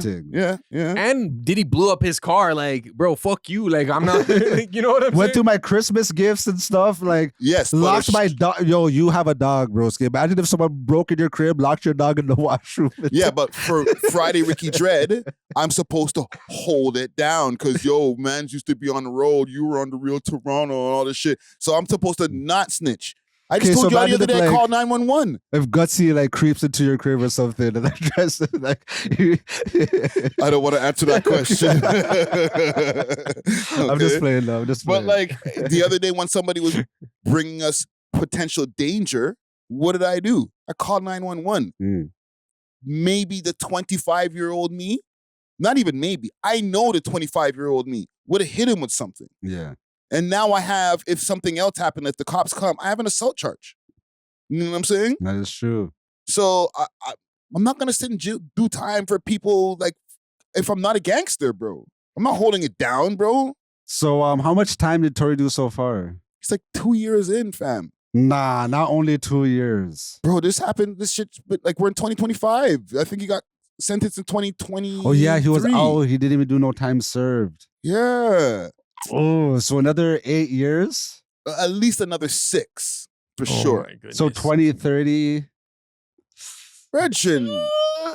Yo, Tory, rat, bro. Tell everybody what really happened, bro. It's too late, bro. Like the guy was. What did you tell Max B his bedroom? Like you lost the appeal, fam. Yeah, Judge, I need to talk. I want to talk. Warden. I'm ready for that confession. Yeah. But yeah, man, hold your head, Tory Lanez, man. Free Tory. Jokes aside or whatever, real shit, Tory Lanez, hold your head, because we haven't heard from him since he got stabbed neither. That is true as well. You know what I'm saying? So it's like and Megan, we reported the other day, Megan trying to bring him back into court, like, yeah, bro, don't worry, but just imagine like going from being in Kylie Jenner's hot tub with Megan Thee Stallion, who you're smashing, Kelsey, who you're smashing, Kylie, who you're about to smash. Yeah. Megan and Kelsey, they're too drunk. They leave. You're there dolo with Kylie, dog. This is like, you remember when I was about to do the triage, like all the stars were aligned? And you're from Brampton. Bro, and then this big horse linebacker ass bitch comes walking back. Oh, I left my purse. Yo, Tory, come back with us. I'm not leaving you here. Oh my God. Yeah. And then now you're in the bit. Yo, what 2 years into the bin. What a series of events, dog. Man, God giveth and God taketh away. Yeah. But what I will say is, yo, on like a spiritual level, like I do think God is with Tory Lanez, low key. Like, I don't know, his dad's a pastor, I believe. Yes. And I just feel like, bro, I feel like he's not going to be irrelevant when he comes back out. No, like he's going to be probably one of the biggest artists. Yeah. And like he's still making music. So salute Tory's to going to have the cartel welcome type thing. Yeah. Come home early, bro. Just rat, nigga. But yeah, salute to Tory Lanez, man. Did y'all see this Plush Down Bad stuff? Have you seen any of that? And listen, I know I've had my issues with Plush, But this is from the top. If anybody is here to hear me bash Plush, you're coming to the wrong video, bro. Because I don't like seeing this, man. No matter how much op-in I've had with anybody, bro. So send her e-transfer. Well, I'm not up like that. But if I do have it, or like let's say by the end of next month or whatever, when I get some bread up, I'll send her some bread, bro. If she's really fucking down bad like this, bro. So watch what you said here. This is sad. So I guess if anyone has any resources for housing or food or any resources at all, then please DM. So let's pause this right here. It says, hey guys, I'm really not doing good. I've been living in my car. I can't find any resources to help me because I'm truly not a single mom. So how the fuck am I ever gonna get into housing? I can't afford anything by myself. I guess she meant to say I'm really hungry and I also need money for gas really bad. If anybody can send me $10, this is so embarrassing. But I really need help. And then she puts her PayPal address on the bottom. Gentlemen, Sorry. What's the question? You have to go first because it's gonna be crazy if I go first. No, let me just say this before you go. Times are rough, okay? I do understand how like somebody can go from having a crib to like just being fucked up in the city, bro. You know what I'm saying? And especially like your personality that everybody knows. So it's like it doesn't help when everybody knows your face and then they just might see you waking up in your whip and shit. Like I feel it's serious because like she didn't even put like a e-transfer for a bank or something. Like the PayPal is serious. Yeah. So, but and what you're saying, okay, I feel like you guys should give some condolences and stuff first. Like, well, she's not dead. I know, but make her throw some love first, bro. Salute to Plush. People, we'll do a compliment sandwich. My people is racist. No, not like that. Like you're actually like you're talking. I know to her. Yeah, I mean, I feel like we're not on the best terms. When she beefed Dusty for those couple days. Yeah, but and this is the Toronto accent girl for the people outside in America who don't know sick to what my we're talking stomach, about. fam. Sick to my stomach, fam. But I've spoken to her on several occasions. She's a very nice girl. Yeah, and she has a lot of potential. She's clearly entertaining to a large amount of people, and this just highlights like the reality of virality, where just because you're viral and everyone knows you doesn't mean you're making money, right? When I seen this, I was sick to my stomach, bro. Yeah, sick to my stomach, fam. And I just think that it's unfortunate that she had to resort to this. However, what I will salute her for, because although this is, some might say like an act of desperation, at least she's not like whoring herself out digitally. Like she could easily make like a Fansly or an OF. Yeah. And like, why is that a bad thing though? What do you mean at least she's not doing it's that? the principle. Yo, the girls who are doing the Fansly and the OF, like they're actually hustling and making their bread. Like she's doing the same thing, but she's like panhandling. You know what I mean? Like no, no disrespect to girls who do that, but I think she knows, and she's always even talked about this to me, where it's like she knows that like that is the easiest way for her to make money, but she doesn't. But that's not in her beliefs, you know. And it'll change her image completely. Yeah, but maybe for the better. Like who knows? Maybe. Okay, so like she's okay. That's fine. She's so I rate that she didn't go that route. I rate that too. You're too good for the OnlyFans. Okay, that's fine. Yeah. Are we too good for a job? Definitely not. No. And I think, who knows, maybe she's applied to many jobs we don't know. Maybe she doesn't feel like she can work a job because of how visible or recognizable she is, where it's like there's maybe like a social pressure for her to. Yeah. And that's what I wanted to touch on. You gotta swallow that pride. A lot of these Toronto content creators, I would say content creators in general, but specifically Toronto, they think just because like, and that's why I wanted you guys to give like the love and stuff first, because like now like I grew up with tough love, so this is the tough love, bro. Tough love segment. A lot of you creators think just because you went viral, you deserve something. Oh, I got 1 million views. I have to be rich now. No, you don't. You just got 1 million views. Like, yeah, 1 million. Like, you know what I mean? Like, and especially like, we're not in New York, LA, London, or even Jamaica. We're like, if you get 1 million views on TikTok, they'll pay you for that. Like, we're not getting paid for that. You know what I mean? Like, at best, you could probably get popping on YouTube and get your AdSense. You know what I mean? Yeah. So, like, a lot of you content creators have to pause, swallow your pride, work your job so you could pay your bills, have peace of mind so you could actually create your content without worrying. You know what I mean? Like, and like I hate to like say it this way, but like it does make me sad to see like our content creators, because like Blicky as well has been going through it too. Yeah. You know what I mean? You're right. But like there's not a huge, like Toronto is a major city, but there's not a huge ecosystem for creation and art and stuff. Like, unless if you're in like a specific community, you know, like maybe if you're LGBT two-spirited, all them next things, they'll give you a grant. You know what I mean? But like, if you're doing like I want to say maybe like ratchet content, like you're a hood rapper, you know what I mean? Like you're, you know what I mean? Like, I'm not gonna say you're not gonna get the grant, but it's gonna be a little more difficult. It's gonna be a little bit more difficult, but I gotta stop you a little bit, because as somebody who's had the reputation of running a hood type of network, if you still act in a professional manner, you do the right things, you get with the right people, you use the resources we all have resources, because she said, you know, she can't find any resources. But as a content creator, the resources are endless. You can talk to other people who are in the business, right? We've gotten like 2 grants so far. You know what I'm saying? Working on a 3rd one. And I never thought that could happen, because like shit, we interview gangster rappers, but we package it in a way that we can get a grant. And you know, that is an avenue as well. But like my main point I was trying to get to is like, yo, the world is unfair, you know what I mean? Like we're born on this earth. We're like, bro, it's animal kingdom. There's a hierarchy. Like it's kill or be killed, unfortunately, you know what I mean? Like, so yes, you could put out a story and then people will feel sympathy for you. You might get a little change, but like, okay, once whatever people send you runs out, then like what's next? Like you're gonna put up a next story, you know what I mean? Like, like you really have to pull yourself up. Especially in Toronto, like it's a grungy city, bro. Yeah, you have to find multiple forms of income if you're a content creator, one in Toronto, you know what I'm saying? Because your main content creation might not be your main source of income. Yeah. And it brings me to a question. What could she have done? Or Blicky, I won't say it to a degree, because Blicky hasn't gone as viral as Plush or the Toronto accent girl, right? Yeah. She went super viral. She has had a little opportunity, a show here, a show there, but what could she have done to capitalize off of that moment? Landlords, My bad. this is true.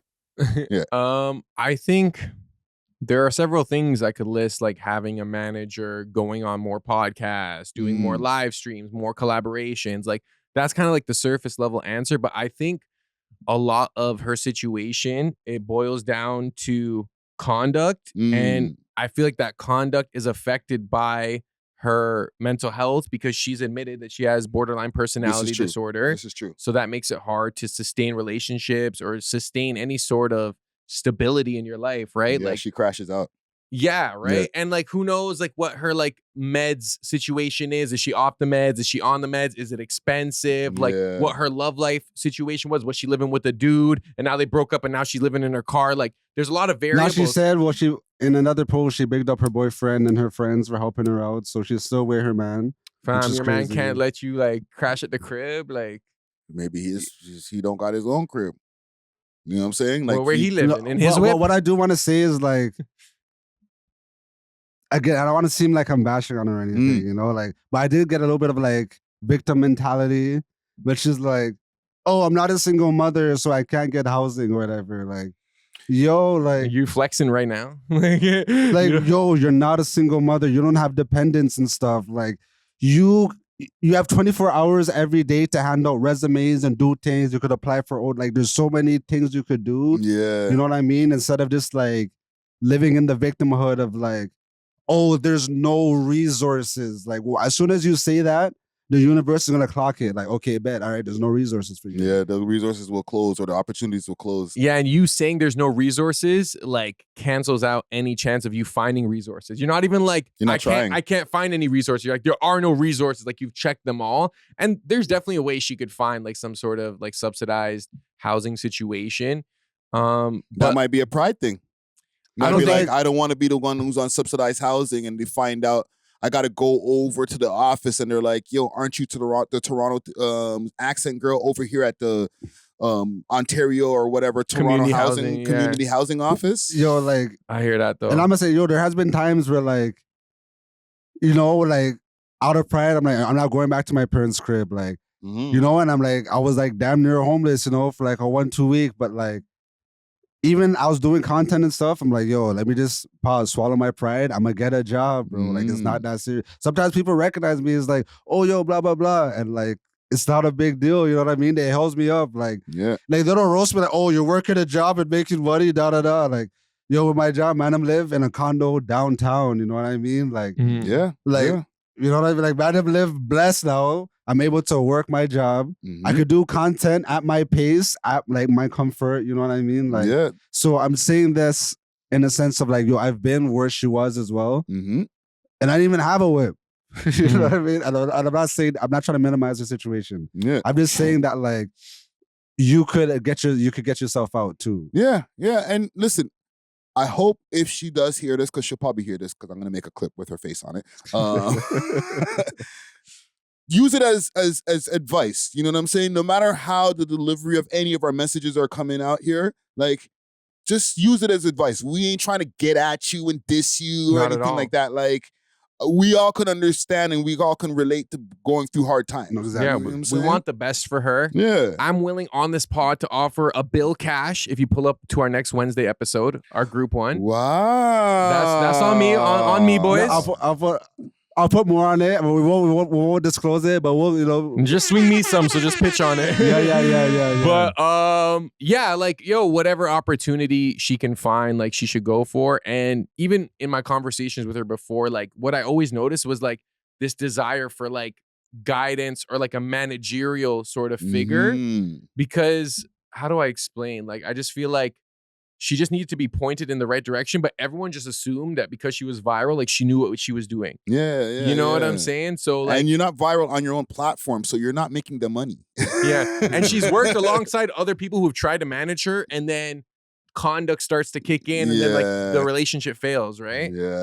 Hey, as a man who's burned many bridges, you have to just know which ones to burn. You know what I mean? Like, And also, I feel like you can, and Loki could kind of relate to this, Natural, because I'm not saying that you've talked about it last episode. Like, sometimes you get an episode and you might spaz out, man. You know what I mean? You know what I mean? So shit, fuck, you can relate. You know what I'm exactly. saying? And that's why, like, I'm trying to like give her that like that tough love, that kick in the caboose, you know? Because like sometimes it's okay, blah blah blah. Like, no, it's not okay. Like, not okay. No, I've spoken with her. She's a powerful person, you know. So I want her to kind of tap into that, you know. Definitely. No, 100%. Salute to Plush, man. Salute. Much love. Okay, getting back to like people that are more, I guess, popularly known. Did you guys see that Drake fight video?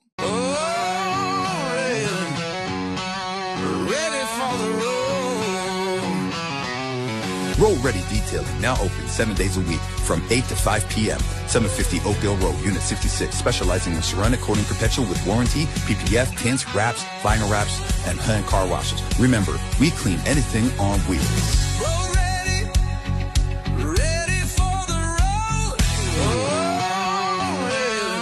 road. Well, Drake was about to get smoked. I don't know about that. Let me see if I can find the fight video. Drake was on timing still. Is this when they gave away his section?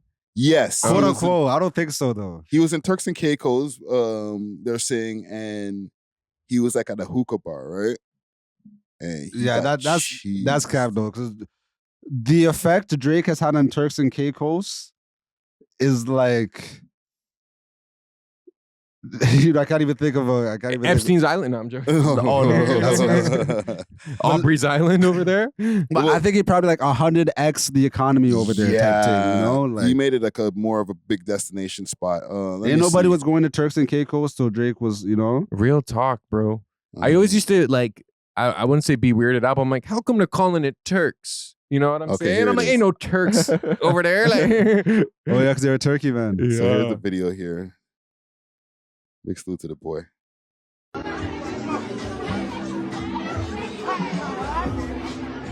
Fold that up right now. That's one of those right. I'll fold that up right now. So what is it then? What is it, brother? So there's a cleanup. the guy who actually owns the spot, and this is an old video. I don't know why it's resurfacing now at the end of 2025. K-Box is working overtime. Overtime, bro, because the man has braids in it. So like it's like you don't know if this is like, yo, this is what you're doing right now in your downtime.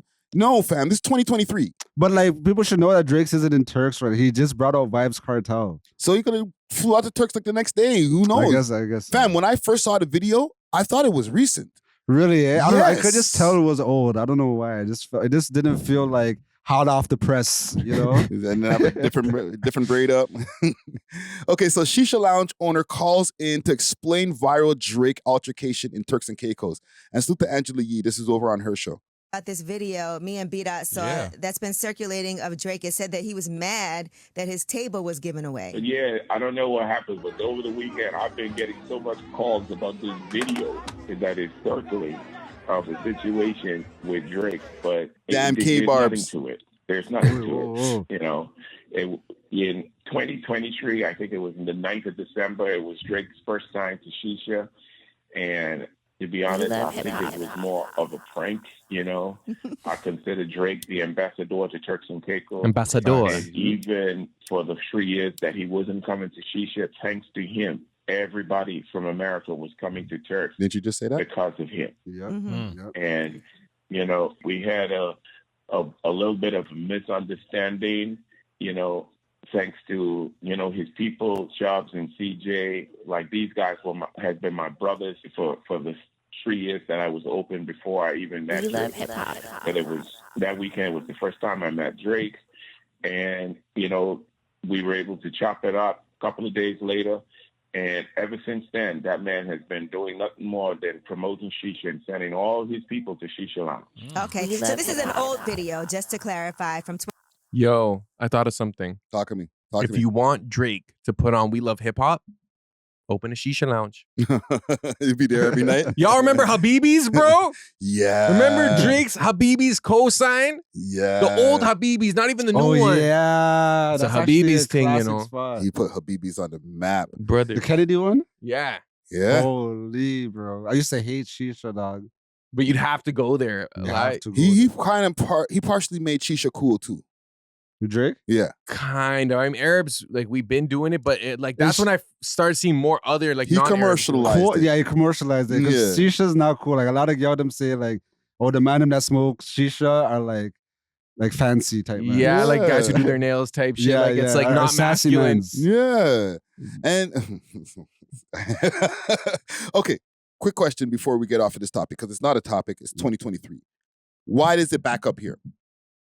I know right now, like, all the clicks are on, like, any Drake negative clip is gonna get like 100,000 views, million views, you know what I mean? Like, so I feel like people are just looking up anything that could go. Yeah. I think it could be intentional like that, where like people are looking up old Drake videos to like embarrass him, or it could be like someone just seen it on their timeline and reposted it, and they're like, it was like thoughtless. You know what I'm saying? They're just like, oh, here's Drake like looking like he got into a fight. Let me post this, and then it became news. Broken telephone, it became like, hey, yo, this just happened. It's like, nah, bro, just reposting it because it was funny. Yeah, yeah, and it's not Yeah. like he was like down bad or like got caught slipping or whatever. Now Nah. Drake's always fended the things still.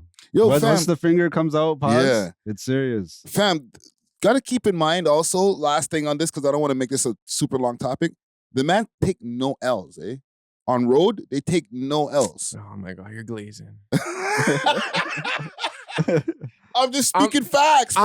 I'm not Hold saying- on. I'm not- just speaking facts. Can I put my glasses back on? I'm not saying they take L's on road, but just the way you're like, they never take L's. Nah, it's fam, the OVO goons. Yo, Like, it's you like, hear bro, about a 1-2 mans. Yo, these guys rushed us. They got the better of us. This man took our chain. Remember what happened last time in Chilla? Good thing man wasn't pulling out phones. So good thing man wasn't, they pulled out the phone, you see what happened. Bro, these guys are always on the a winning end of any time there's some kind of altercation.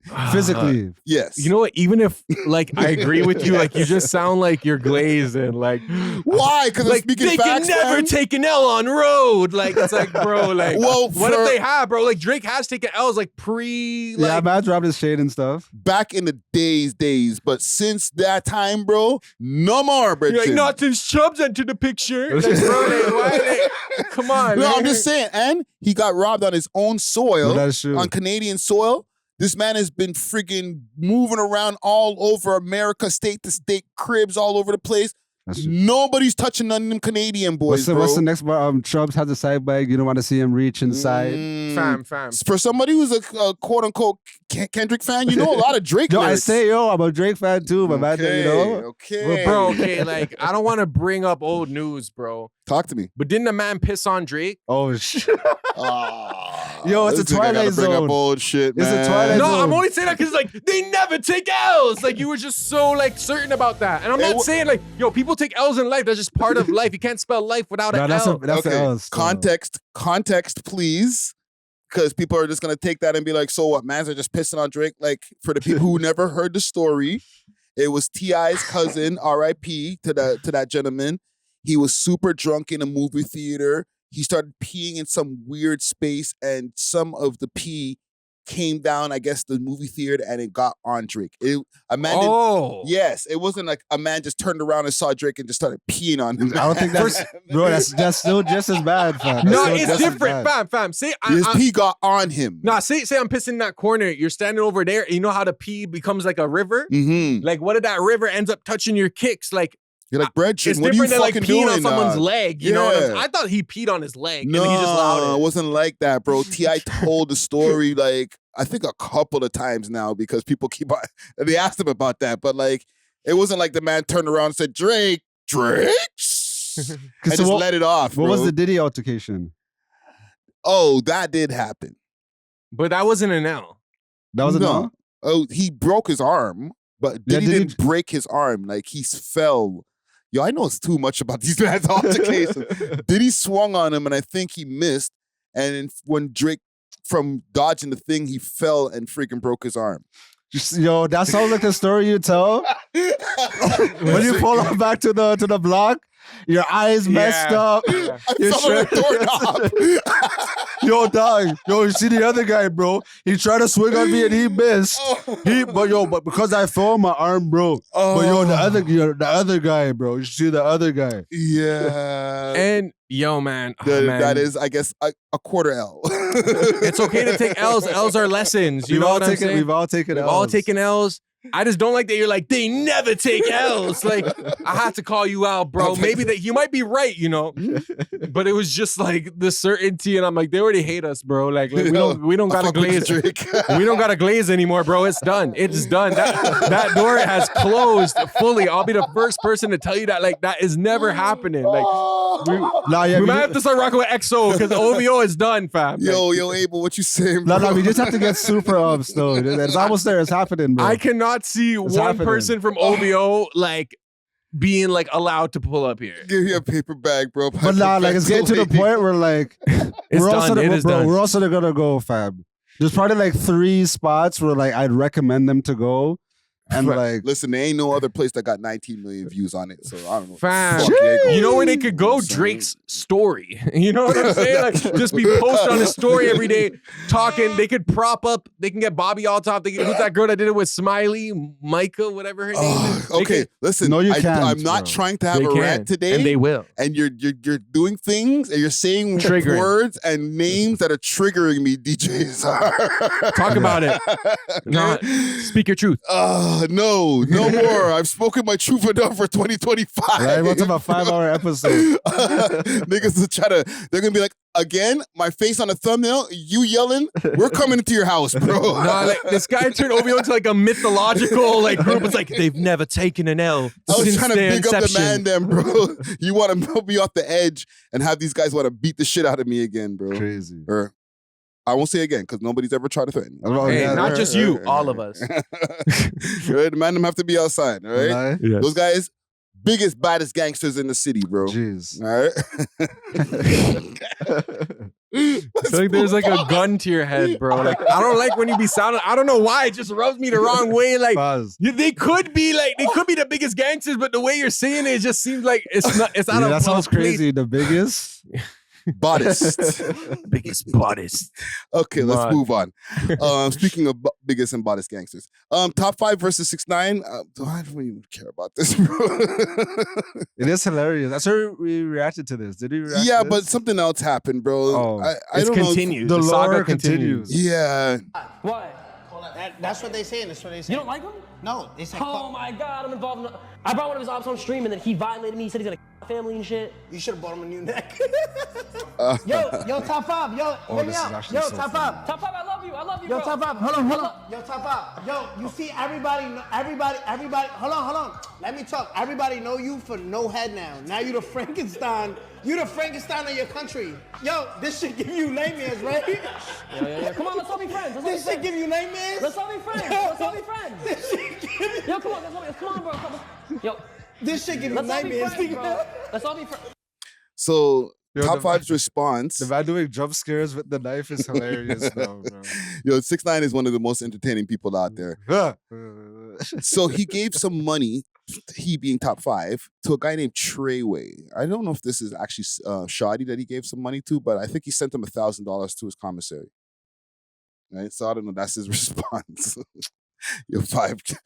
I need you to get on your live or something, bro.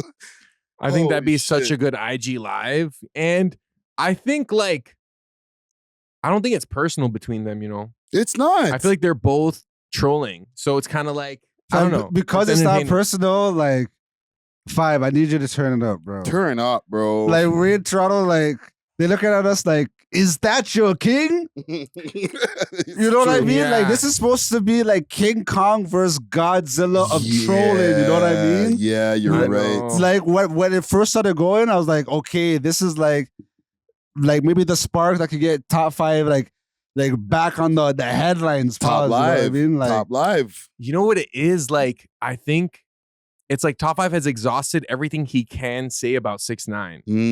And I feel like it just doesn't hit anymore. Like, he'll be like, you're a rat. Get me some cheese. You're a rat. Like, he'll say shit. He's like, and nobody cares. I'm still rich. He's like, bro. yeah. Hey, you got your neck sliced. Like, you know, it's just like. no, but that's the thing. Like 6ix9ine has been saying the same exact thing as well, but like he's finding variations and stuff. Like, bro, He's finding new places to say it, bro.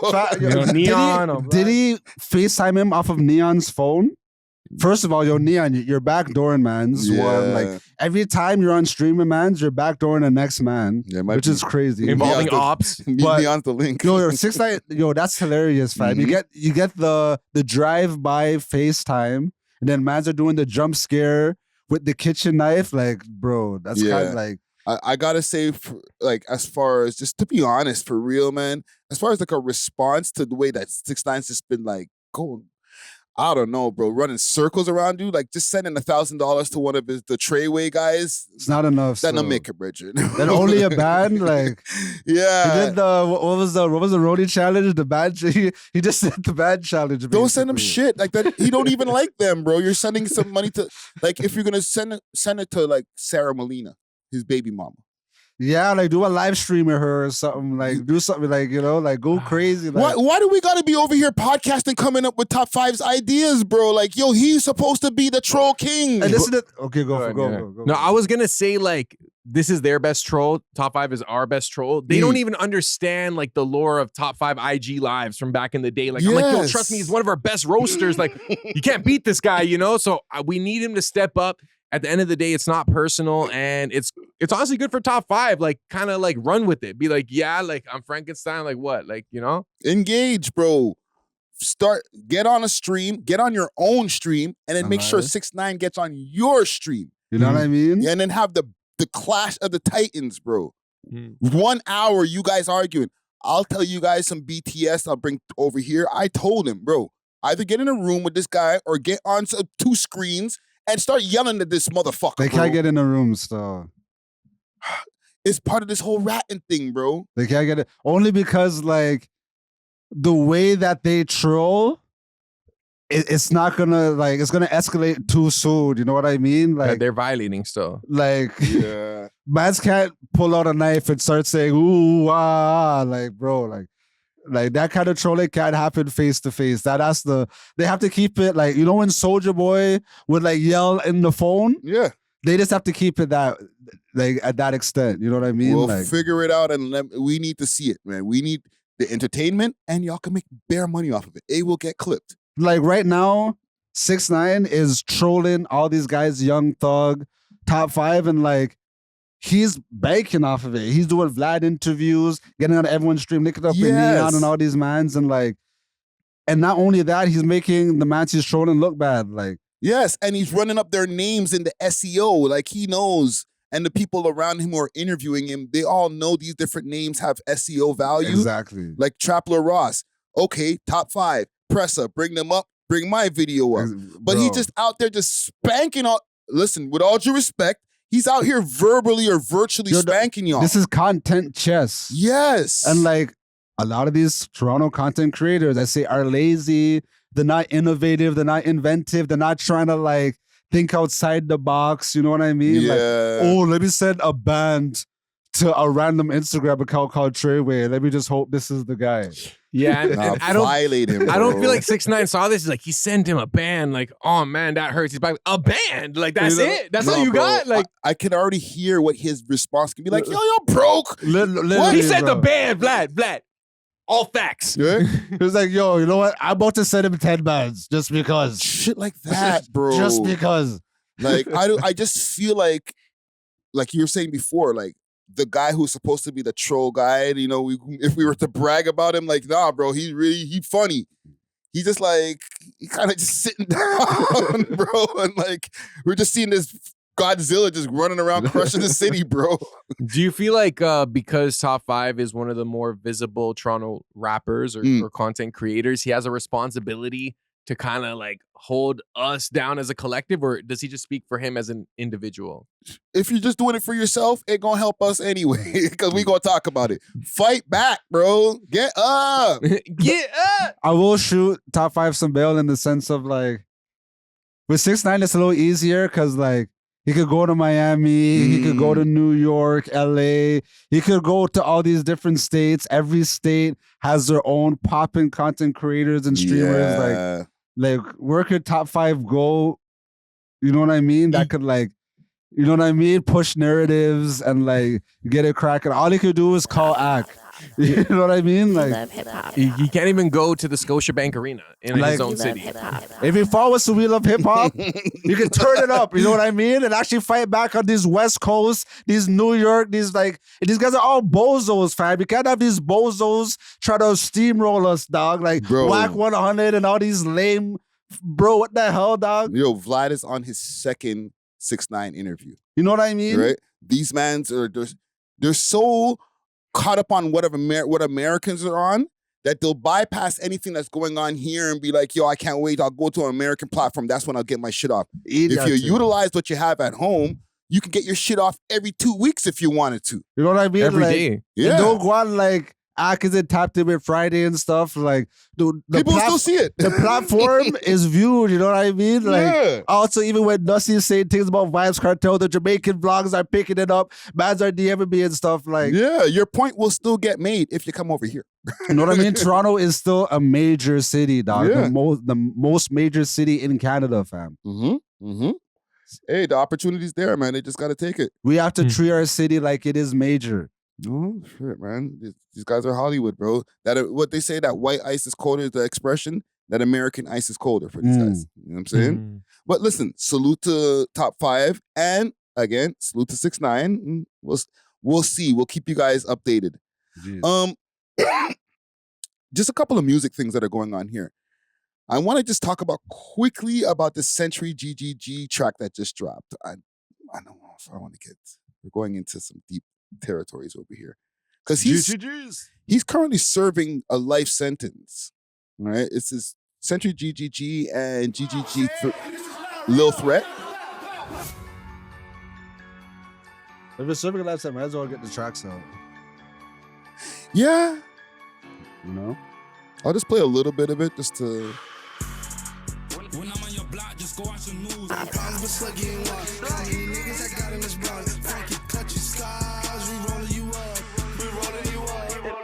love hip hop. We love hip hop. We love hip hop. All right, so you get the point. It's oppie shit, you know, dropping whatever names and shit like that. But like, I don't know, because this is not on his channel or whatever. It's not on the Top 5 channel. But this, I saw it rolling around on Reddit, and then I seen it actually up on YouTube. Maybe it's just like, fuck it, bro. I'm already convicted. Just put this shit out, man. No, facts, might as well. You know No, what the I'm beat's saying? hard. Yeah. It sounded good. I couldn't really pick up on all the lyrics, so I don't know who he's dissing. He dissing a bunch of people. You know, I heard a couple names, but you know, it sounded pretty good. Yeah, and this is kind of a random comment, but if you're gonna do a video with no girls and no whips, you gotta have a big crew like this. Like, you know how sometimes man was doing like only like 4 or 5 people in the background, like this guy had like 20 people in the parking lot. While like that's how you do it, you know. If you're not gonna have like one girl shaking her ass. And yo, they say Toronto's soft, but like, yo, our rappers, I feel like our rappers live out their lyrics too much. This guy has like 2 life sentences. You know what I mean? Like, okay, we get it. Y'all are in the streets, you know what I mean? But like, not all of you guys have to be doing everything, every line. You know what I mean? No, like, bro. One of the because I'm doing a documentary coming soon, the rise and bloody fall of the Go Get 'Em gang. Jeez. He has like, he's part of the mob killing thing that Flipper is part of too. He was implicated in that too, bro. So it's like, you got that. There's like a club shooting. Like, he has bare hats that are under his belt, bro. Like, he's been convicted of. I'm like, damn, bro. Man's really be real out on their shit. And I will say, and we all can put this on me, it's been kind of mixy because also 100, who's also serving time for something that him and Century are charged for together, he is not willing to testify on Century's behalf. This is what I found off the Reddit. And it's making them have issues with each other because they're co-defendants on the case. And he's like, you know, testify to help me get my time lessened. But like, it goes back to what we were saying before. You got to do an appeal, and then it's like, dude, nobody gets appeals, bro. Yeah, I did see that on the Reddit. Yeah. But him not testifying, he's still kind of consistent with the, you know, I'm not talking to the courts or whatever, right? Yeah. And I don't think he wants them to testify to like be on some telling thing, but I guess it's like, do some testimony that's going to help me in my case. But it's like, you're already convicted. I'm still fighting my case. Yeah. You know what I'm saying? Let me just do, this is just my thought process. I'm not in the man's business, but it's like, let me deal with my case because you're already convicted. It's kind of like different than what happened with Max B, but like kind of the same thing in a way. It's like, yo, let me deal with my shit because your shit is done now. Yeah, it's like, help me out by saying I wasn't there, for example. Yeah, but like, you're already convicted, fam. Yeah. So like, what do you want from me? Like, I'm trying to touch road, fam. Like, I'm not convicted yet. Let me touch road. We can't all be in there, bro. That's true. Fuck. Yo, what do you guys think of this? Like, okay, so someone who's able to catch a lot of bodies, right? It takes a specific type of individual. Like, not everyone's built like that, right? Yeah. Do you feel like a lot of these successful drillers from hoods could have been great, like military leaders or utilized by the government's military? Because it's like, you have that willingness to do that. It takes a certain type of person. So it's like, you could do that legally. You just got to catch hats for the government. It would have to be where the government forces them to do it. Because ain't no man who you might have the will to do it, but you don't want to do it for the government. I ain't catching no hats for you in Afghanistan or whatever, bro.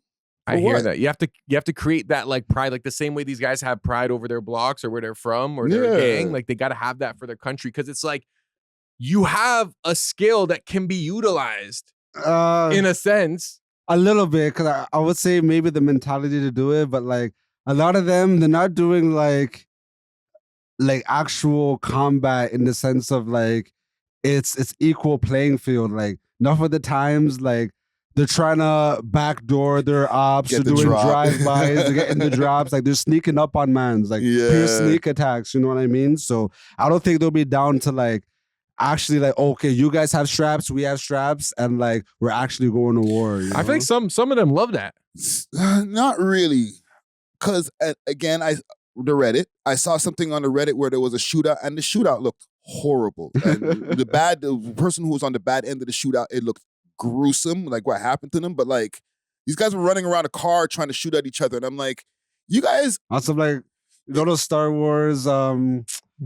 What are those Star Troopers? Like, where they're always shooting and firing and missing? Yeah. It was like they were chasing each other around the car for a long time before anybody got hit. And it's like, what are you guys doing? This has no, there's no tactical sense or anything like that. That's like, terrifying, though. Yeah.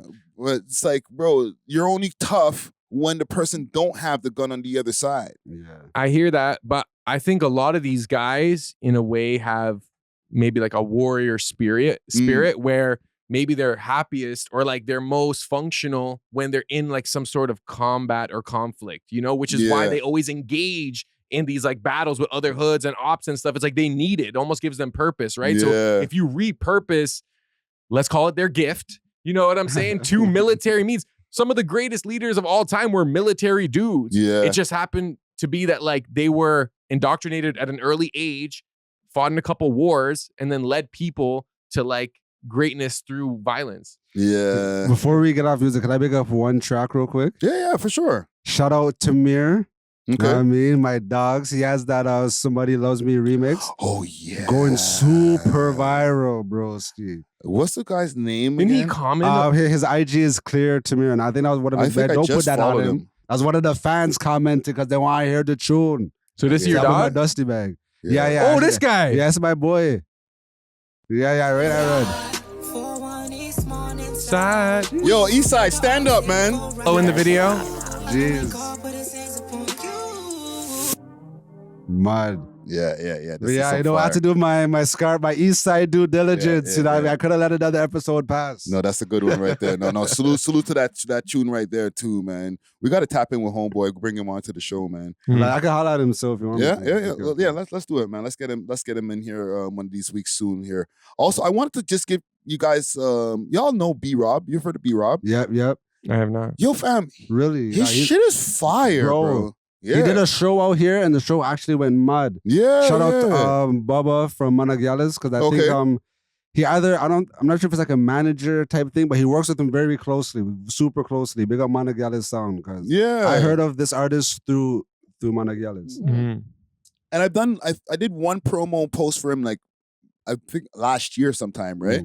And at the time he was still building his following, but I've seen him doing some openings for Smiley, a few different people, and he gets around, and his music's fire. Let me just play just a couple of shits right here, a couple of tunes. Oh, my bad. Volume. We love hip-hop. I'm just going to do a random right here. 59 or 59901R.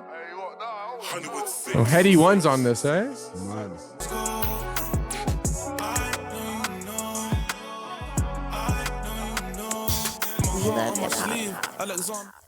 Yeah, and he has a bunch of different tunes out. And some of these tunes, they have 1 million+ streams on it. Like, he's kind of like a mix of, like, he's doing R&B, but, like, he kind of rapping in the R&B. Like, he's lyricsing in the R&B. You know what I mean? Okay. Just to put you guys onto some music out there. Nah, shout out Salute B-Rob. to B-Rob. Yeah. I seen they went out to the UK, so that's what they're working on over there. Yeah. Well, it sounds good. I feel like sometimes we don't bring up enough music, man. So I want to just say, you know what? And we did shit on some Toronto creatives earlier. Well, not really shit on them, but like there's some Toronto creatives that weren't doing too good. So these are Toronto artists that are doing the thing correctly. Yes. You know what I mean? And we do have a fruitful music scene, so never get that twisted. But back to some fuckery here. This is not really a Vlad topic as far as the issue that he has with Joyner Lucas, because there's this whole thing that's going on with him and Joyner Lucas. He's suing Joyner Lucas for upward of $100,000 for posting one of his posts.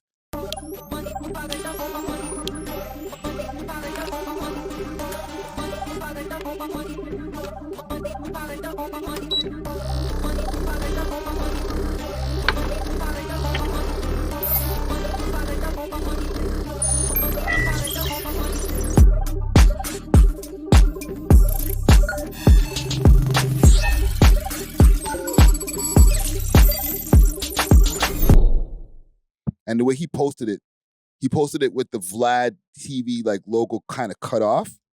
He used the clip from Ari Spears. Oh, I don't like those UK guys. They all sound like that one there. He used that clip, but they were also supposed to do an interview at some point in time, and he kept on like just, I don't know, brushing them off as far as the interview, right? He kept on getting his manager to do it. And then he used his content, and they ended up having an issue. Why you gotta sue him over that, bro? Like the thing is, bro, I might be one of the few people that rock with Vlad. Yeah. You know? So these type of moves are just like cringe worthy to me. Like, I don't know. At the same time, I understand someone using your content and you not getting the, due credit. Yeah. But figure that out behind the scenes. Like, I don't know, suing him for 100 bands. That's how you figure it out behind the scenes. And it gets a little bit more than that, because he did want to like do the lawsuit, but then he was like, he's willing to not do the lawsuit if you guys do an interview. You know what I'm saying? Okay. They kept on just like saying, okay, cool, this date, that date, oh, this time. And they after about a year, he finally responded, or he got his manager to respond, and he had left him a long message saying, Vlad, suck my dick, you're a bitch, all type of shit like that. And after that, Vlad was like, yeah, all right, it's on. Okay.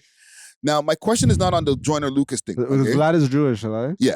Yeah, see it there? So it's not on the see, Rap it for me.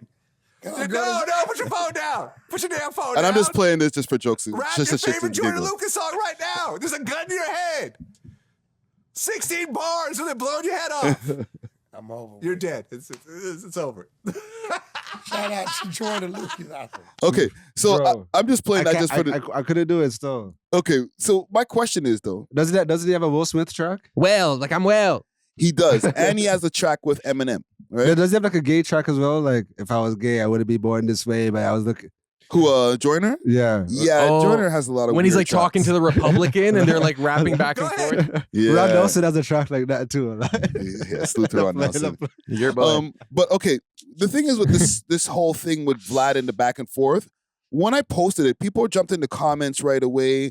Big salute to my homie dude over here, El Padrino De Niro or whatever, it's a long ass name.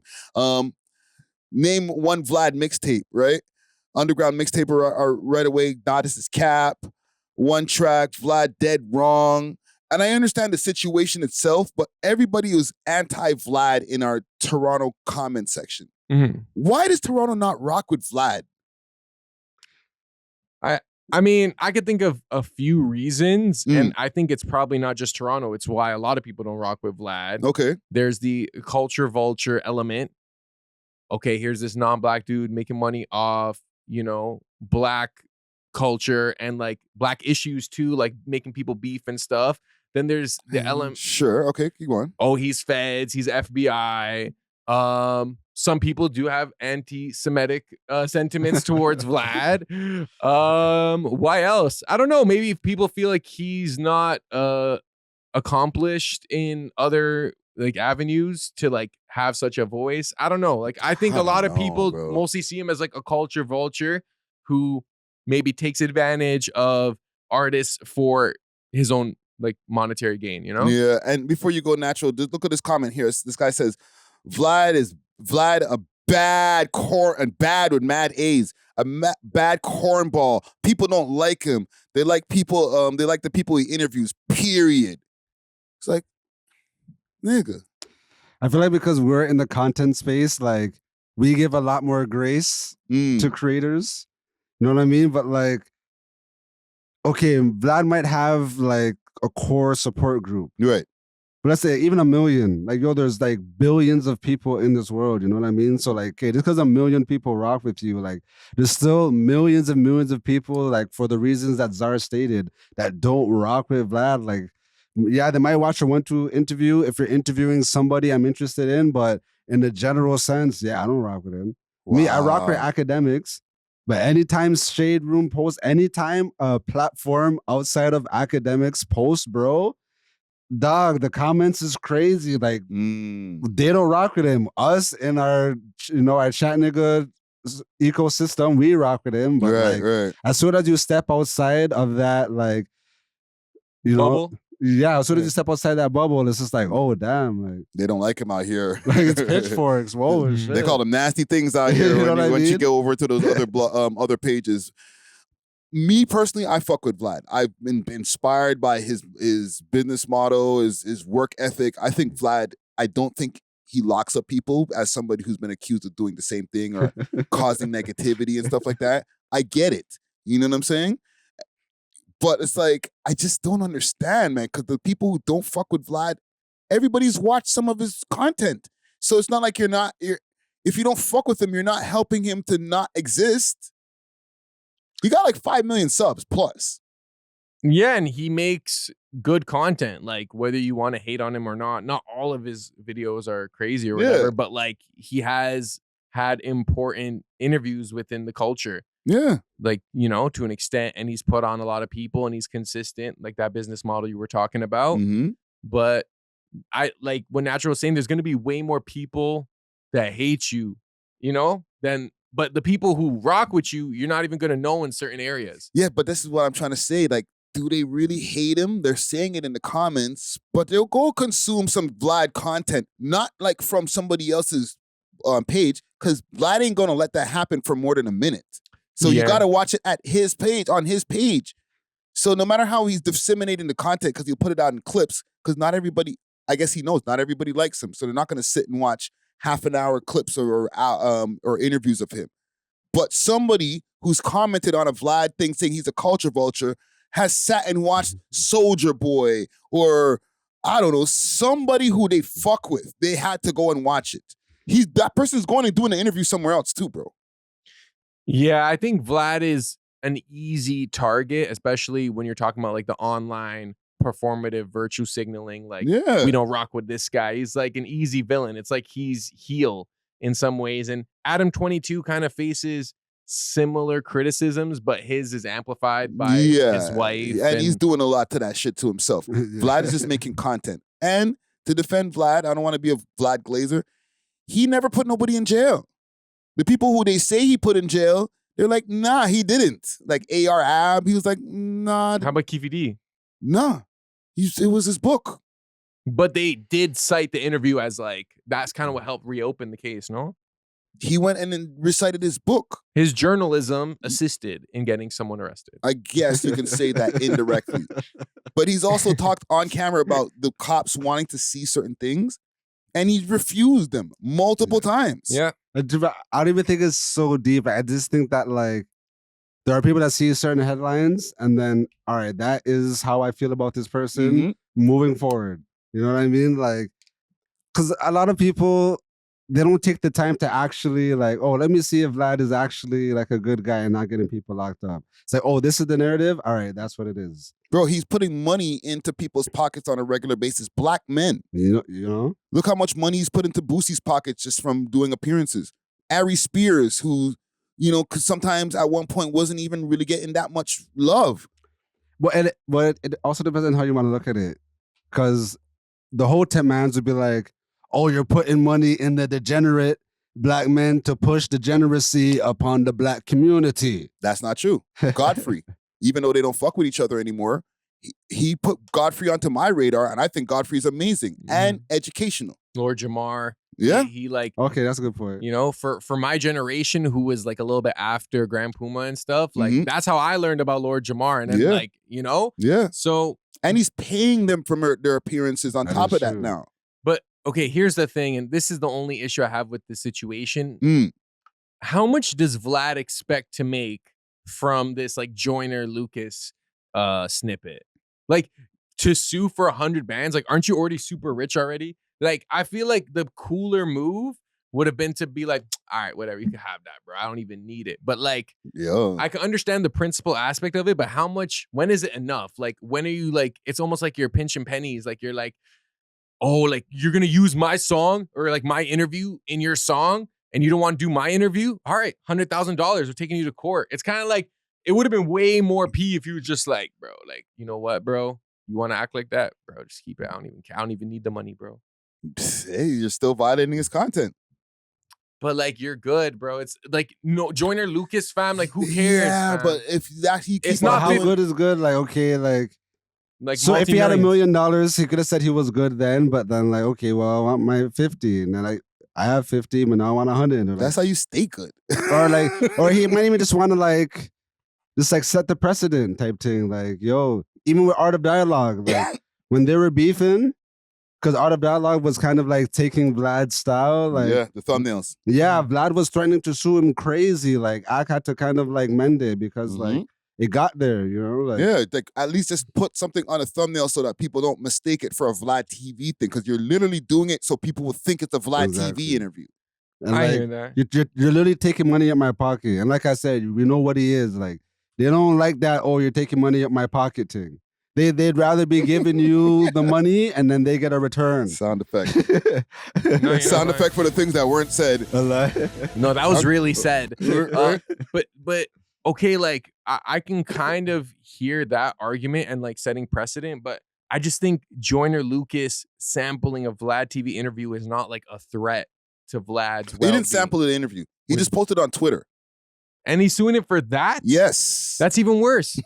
That is It's crazy. a tweet. That You is didn't make crazy. no money off that tweet. Why would you see that? Twitter don't be payments. He cut out his thumbnail. He has certain rules. You don't, if you're gonna use my stuff, use it under a minute, and don't cut out my thumbnail. Well, bro, I don't know. I had like a crazy YouTube reel, like a YouTube short with a VladTV interview that it got flagged. Like you got, of course. And I got like hundreds of thousands of views. Aries Spears commented on it. It was like his 50 Cent impression, bro. How long was it? Was it more than a minute? No. Well, but it was on YouTube. On Instagram, it lives.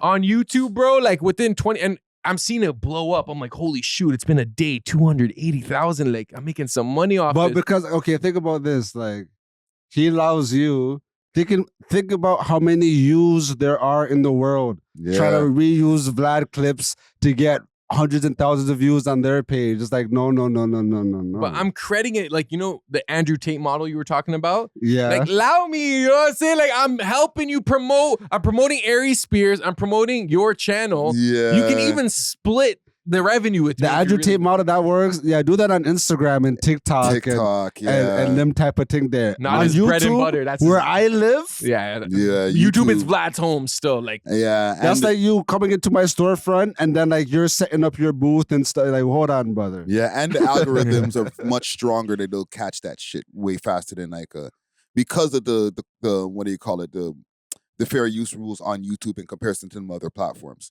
Yeah. All I'm saying is that there are other platforms that will allow it. Yeah. And Vlad does not allow it. And I just think it's more cool and pro-internet and less capitalism and more like the free internet kind of vibe if you just allow it. Again, to throw him some bail, he will allow it if he fucks with you. He said this already in the same interview with Whack 100. He's like, yo, if we have some kind of relationship and you use a piece of my content and you keep my watermark in it, cool. But if it's fuck me, you can't just use my content. I hear that. And as someone like, yo, I've had enough videos that like, cause I do like the reggae mixes or whatever, right? That's gone super viral. And then like other pages will take my content and like they'll post it just so they can get views on their thing. But like they don't tag you, they don't credit you, none of that. Six sounds. Sometimes these pages have more followers than me. I'm like, yo, what the hell? Other people are sending me the video and stuff. I'm like, hey, yo, like, what the hell, bro? Yeah, so like, yeah. I do understand why mans would get vexed and be like, yo, I need mine. That's why I had to head tap a man, bro. I would only be vexed if I was down bad and somebody reusing my content made them way more money than I made doing it. You know what I'm saying? Like, it's like I posted, they got 1,000 views. You posted 36 million and I'm down bad. Like, bro, okay, yeah, I'm coming for everything. You know what I'm saying? Let me hold But, like, something. yeah, but if it's like I'm already a multi-millionaire, I have 100 things to worry about, a bunch of interviews, I'm up, I bear motion. Like, I don't care about Joyner Lucas, bro. Well, he cared enough because he wanted to do the interview and then man dissed. So I will say salute to Vlad. I think Toronto gives him a bad rep because like we have this hood mentality too. So it's like, oh, we're supposed to hate Vlad, but we really don't, in my opinion. I think a lot of people think they hate Vlad, but when you look at their actions, like if you really hate someone, you're gonna avoid all their stuff. Yeah. If I hate you, but I'm tuned in every single day, I'm subscribed. Y'all never hate watched anything? No, but they're not hate watching. They're not dissing in the comments. They're just like, yo, I enjoyed this. This is all right still. I think like I've hate watched something, but it's not true hate. It's more like either like I might want to be as up as them. Yeah. And I might think I'm better than them, but like, you know, they're doing better or something. Like if I really hate someone, like bro, I'm ignoring all the content. I don't want your channel to be up, bro. I don't even want to know what you're seeing. For real. Like I don't care enough. I told Mucho this, but when I first started watching Relentless Diaries, it was not a hate thing still, because like, what's this Toronto podcast? This has to be some dumb thing, blah, blah, blah. So then I clicked it, and then I was like, you know, this is not even that bad. This guy's been a weekly listener ever since. No, facts though, facts. Yeah, this guy's listening to you first time, like on some Screwface Capital no, shit. for real. Yeah. And then I'm just like, you know what? And she's kind of bad still. All right, I can rock with this. Listen, we're gonna link that up one day. She's just bad, bro. What about her other qualities? Fucking Don't get us chauvinist. started again, man. Holy shit, man! I am tired of this guy. No, she went to school for dance. She's an amazing dancer, choreographer, you know, talented podcast host, you know, amazing businesswoman as well. She does like Clock her, it. you know what I mean? So shout out to, you know what I mean? Yo, salute to Zoe, yo. Salute Zoe. But yeah, salute to Vlad also here, man. Okay, last thing I got here, and then we could touch the road here. We're cooking today here, man. Holy shit. Hamilton, bus driver, he got out of the bus. Okay, I'm just gonna give you guys the elevator explanation of the story. So the bus driver, he parks his bus for a while, jumps out the bus for a second to go get a snack. Man jumps in, 36-year-old man, jumps in this bus driver's bus and starts driving the bus up the hill in Hamilton. Okay? Impulsive thoughts took over, bro. Yeah. Here's the thing. He's stopping and picking up and letting people off of the bus. And he denied he denied one man because he didn't have the right fare or the right pass or something like that. So he even denied a passenger. I rate it so. Yeah, and then eventually they caught him and then they arrested him for a whole bunch of charges, including not even having the proper paperwork. Theft over 5,000, possession over 5,000, obstructing police, and driving while prohibited. So you're not even supposed to be driving, and you're telling man you can't get on my bus because your bus pass ain't right. Fam, you don't have a driver's license. That is like extreme use of free will, and I'm not that mad at it, bro. No many times I've been on transit or whatever, and then the man will go get his Timmies, and the man's waiting in line with his Tim. So like, yo, I've had the thought where like, yo, what if I just, you know what I mean? What if I just took over real quick? Yeah. Got us to our destination. I know we're all going to the same place right now. And I rate that he was able to drive the bus without crashing, because I'm sure that shit ain't easy to drive. You know what I mean? And the picture that they have here, it wasn't that kind of bus. It was one of those double. the extendo. The extendo bus. They said in the news story it's the size of like a whale. So the man's driving a whale down the street, bro, and he didn't crash it. Like in some ways I rate it, because it's not like he did anything malicious to the people. Yeah. I mean, obviously he got away. He was trying to get away from a theft over 5K or possession over 5K. So I don't know what his situation was before entering. He took a bus. What's the possession? That's the theft. Yeah. You stole the bus. But you didn't keep it, like, bro. Like, Fam, what are you that's a dumb doing? charge. He's beating that. You didn't steal the bus. It's so theft. Regin, you stole. It's like vehicle theft, bro. You stole a bus. If you stole something and they retrieve it from you, yeah, you didn't keep it, but you stole something. Okay. I They hear just that. caught him. That's what it is, bro. Yo, he's gonna beat this. He didn't keep it. Yeah, I feel like out of these 4 charges, like he might only like plead guilty to 1, but like I don't know, like if you're gonna break the law and like try to play by the rules, like it's weird for me, you know, like you're stopping at every stop, you're actually enforcing like fare inspection. And stuff. Nah, but like I feel like for what he did, he couldn't start wilding out and go crazy taxi, because all the passengers will start like panicking, trying to get him out the seat and stuff. Yeah. Like he has to go out, you know what I mean? Like, okay, you stole the bus, but like you still have to, you know, GTA, but like you still whatever. He doesn't want to make the red spot thing grow. Like alert authorities. Exactly. like once the stars go away, that you could actually do the profession of like the vehicle you just stole. It's one of those ones. So you thought know? he wanted to become the bus driver? Yo, free will, dog. So what? This was his like, not audition, but like a job interview almost. Like he was like, "Yo, I can do this." Well, I don't know. think about it. What was his end goal? Like you were just gonna drop everyone off and then like get off at the last stop. I don't know, fam, because he's letting people in and letting people out. It's not even like he was just only letting people out. Like, I'm gonna let you out. Okay, I'm sorry. I've taken the bus hostage. Like, oh, where you on your way to? He's letting people in, letting them put their fare in the thing, go sit down, and he keeps on driving as if he's the bus driver. He's probably like, yo, by the time you reach the station, I'll just hop on and go about my business. Possibly, because I don't think it's a mental health issue. A lot of people will be like, yo, the man's crazy. If you're crazy, why the fuck do you keep on stopping and letting people in and out the goddamn and tell the one guy you can't get on because you don't even got the right shit? You could be crazy. I feel like that makes me think he's even more crazy. The fact that like that you could actually think of like, okay, I'm gonna steal the bus, but I'm gonna go on like I'm still gonna go on easy as the bus driver, like, and he stopped at the stops. You know what I mean? Like, so you know this route, like that's kind of. Yeah, he didn't like, just stop in the middle of nowhere, like along the route. Like he stopped at the stops. He's not schizophrenic or anything, but there's still something wanting with his mental. To like, he could be schizophrenic. Like maybe he heard a voice in his head that was like, "You're the bus driver now. Like you're gonna be the best bus driver ever. Like make sure people pay their fare. Like who knows? No, that's facts. That's facts. I feel like that's probably it because like I don't see any like sane reason why you would do this unless it's just like a joke. Like maybe it was kind of like, "Yo, I'm gonna steal this bus and see how far I can go." No, you know what it is? As someone like, because you know, sometimes I do be renting whips and stuff, but you know, enough times I do be on the transit. Yeah. Yo, these bus drivers do be aggravating and stuff. Enough of these mans can't drive, bro. Like even the other day, like, cause sometimes for work, like they send me to different locations or whatever, right? Yo, I'm trying to ask the man, yo, does this go there? Yo, the man's like, I don't know what language. I'm not good with impressions, so that was supposed to be Indian. Oh, okay. That makes it even more funny. That was supposed to be Indian. You know what I mean? I'm not good with. I'm showing the man the full screen. Oh, I know. I can't see. I'm like, yo. So how is this man driving? And like, you can't even read. Like, you can't even speak. Like how are you a public servant and you can't even serve the public?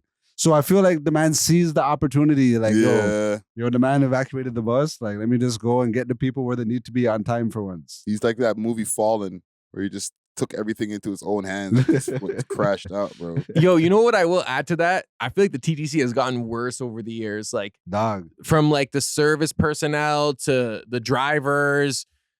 But I won't lie, I've been seeing some baddie bus drivers, bro. Like, yeah, there are some. Like 10 out of 10, 9 out of 10, like BBLs and everything. You driving like a bus. Like, but yo, it's so bad to the point where like I try not to even take the bus. Pause. Like I take the train only, and then everywhere else I just Uber in between. Yeah.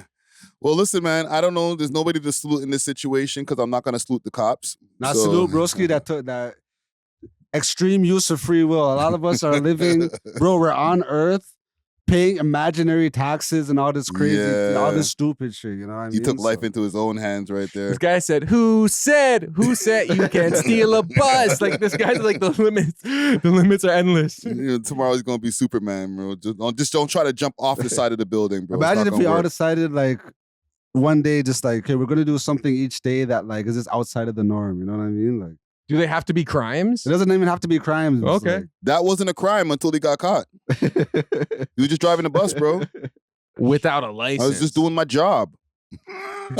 Or this guy's job. Like, am I not a bus driver? He might have had a license, but not a license for that specific vehicle. You know what I mean?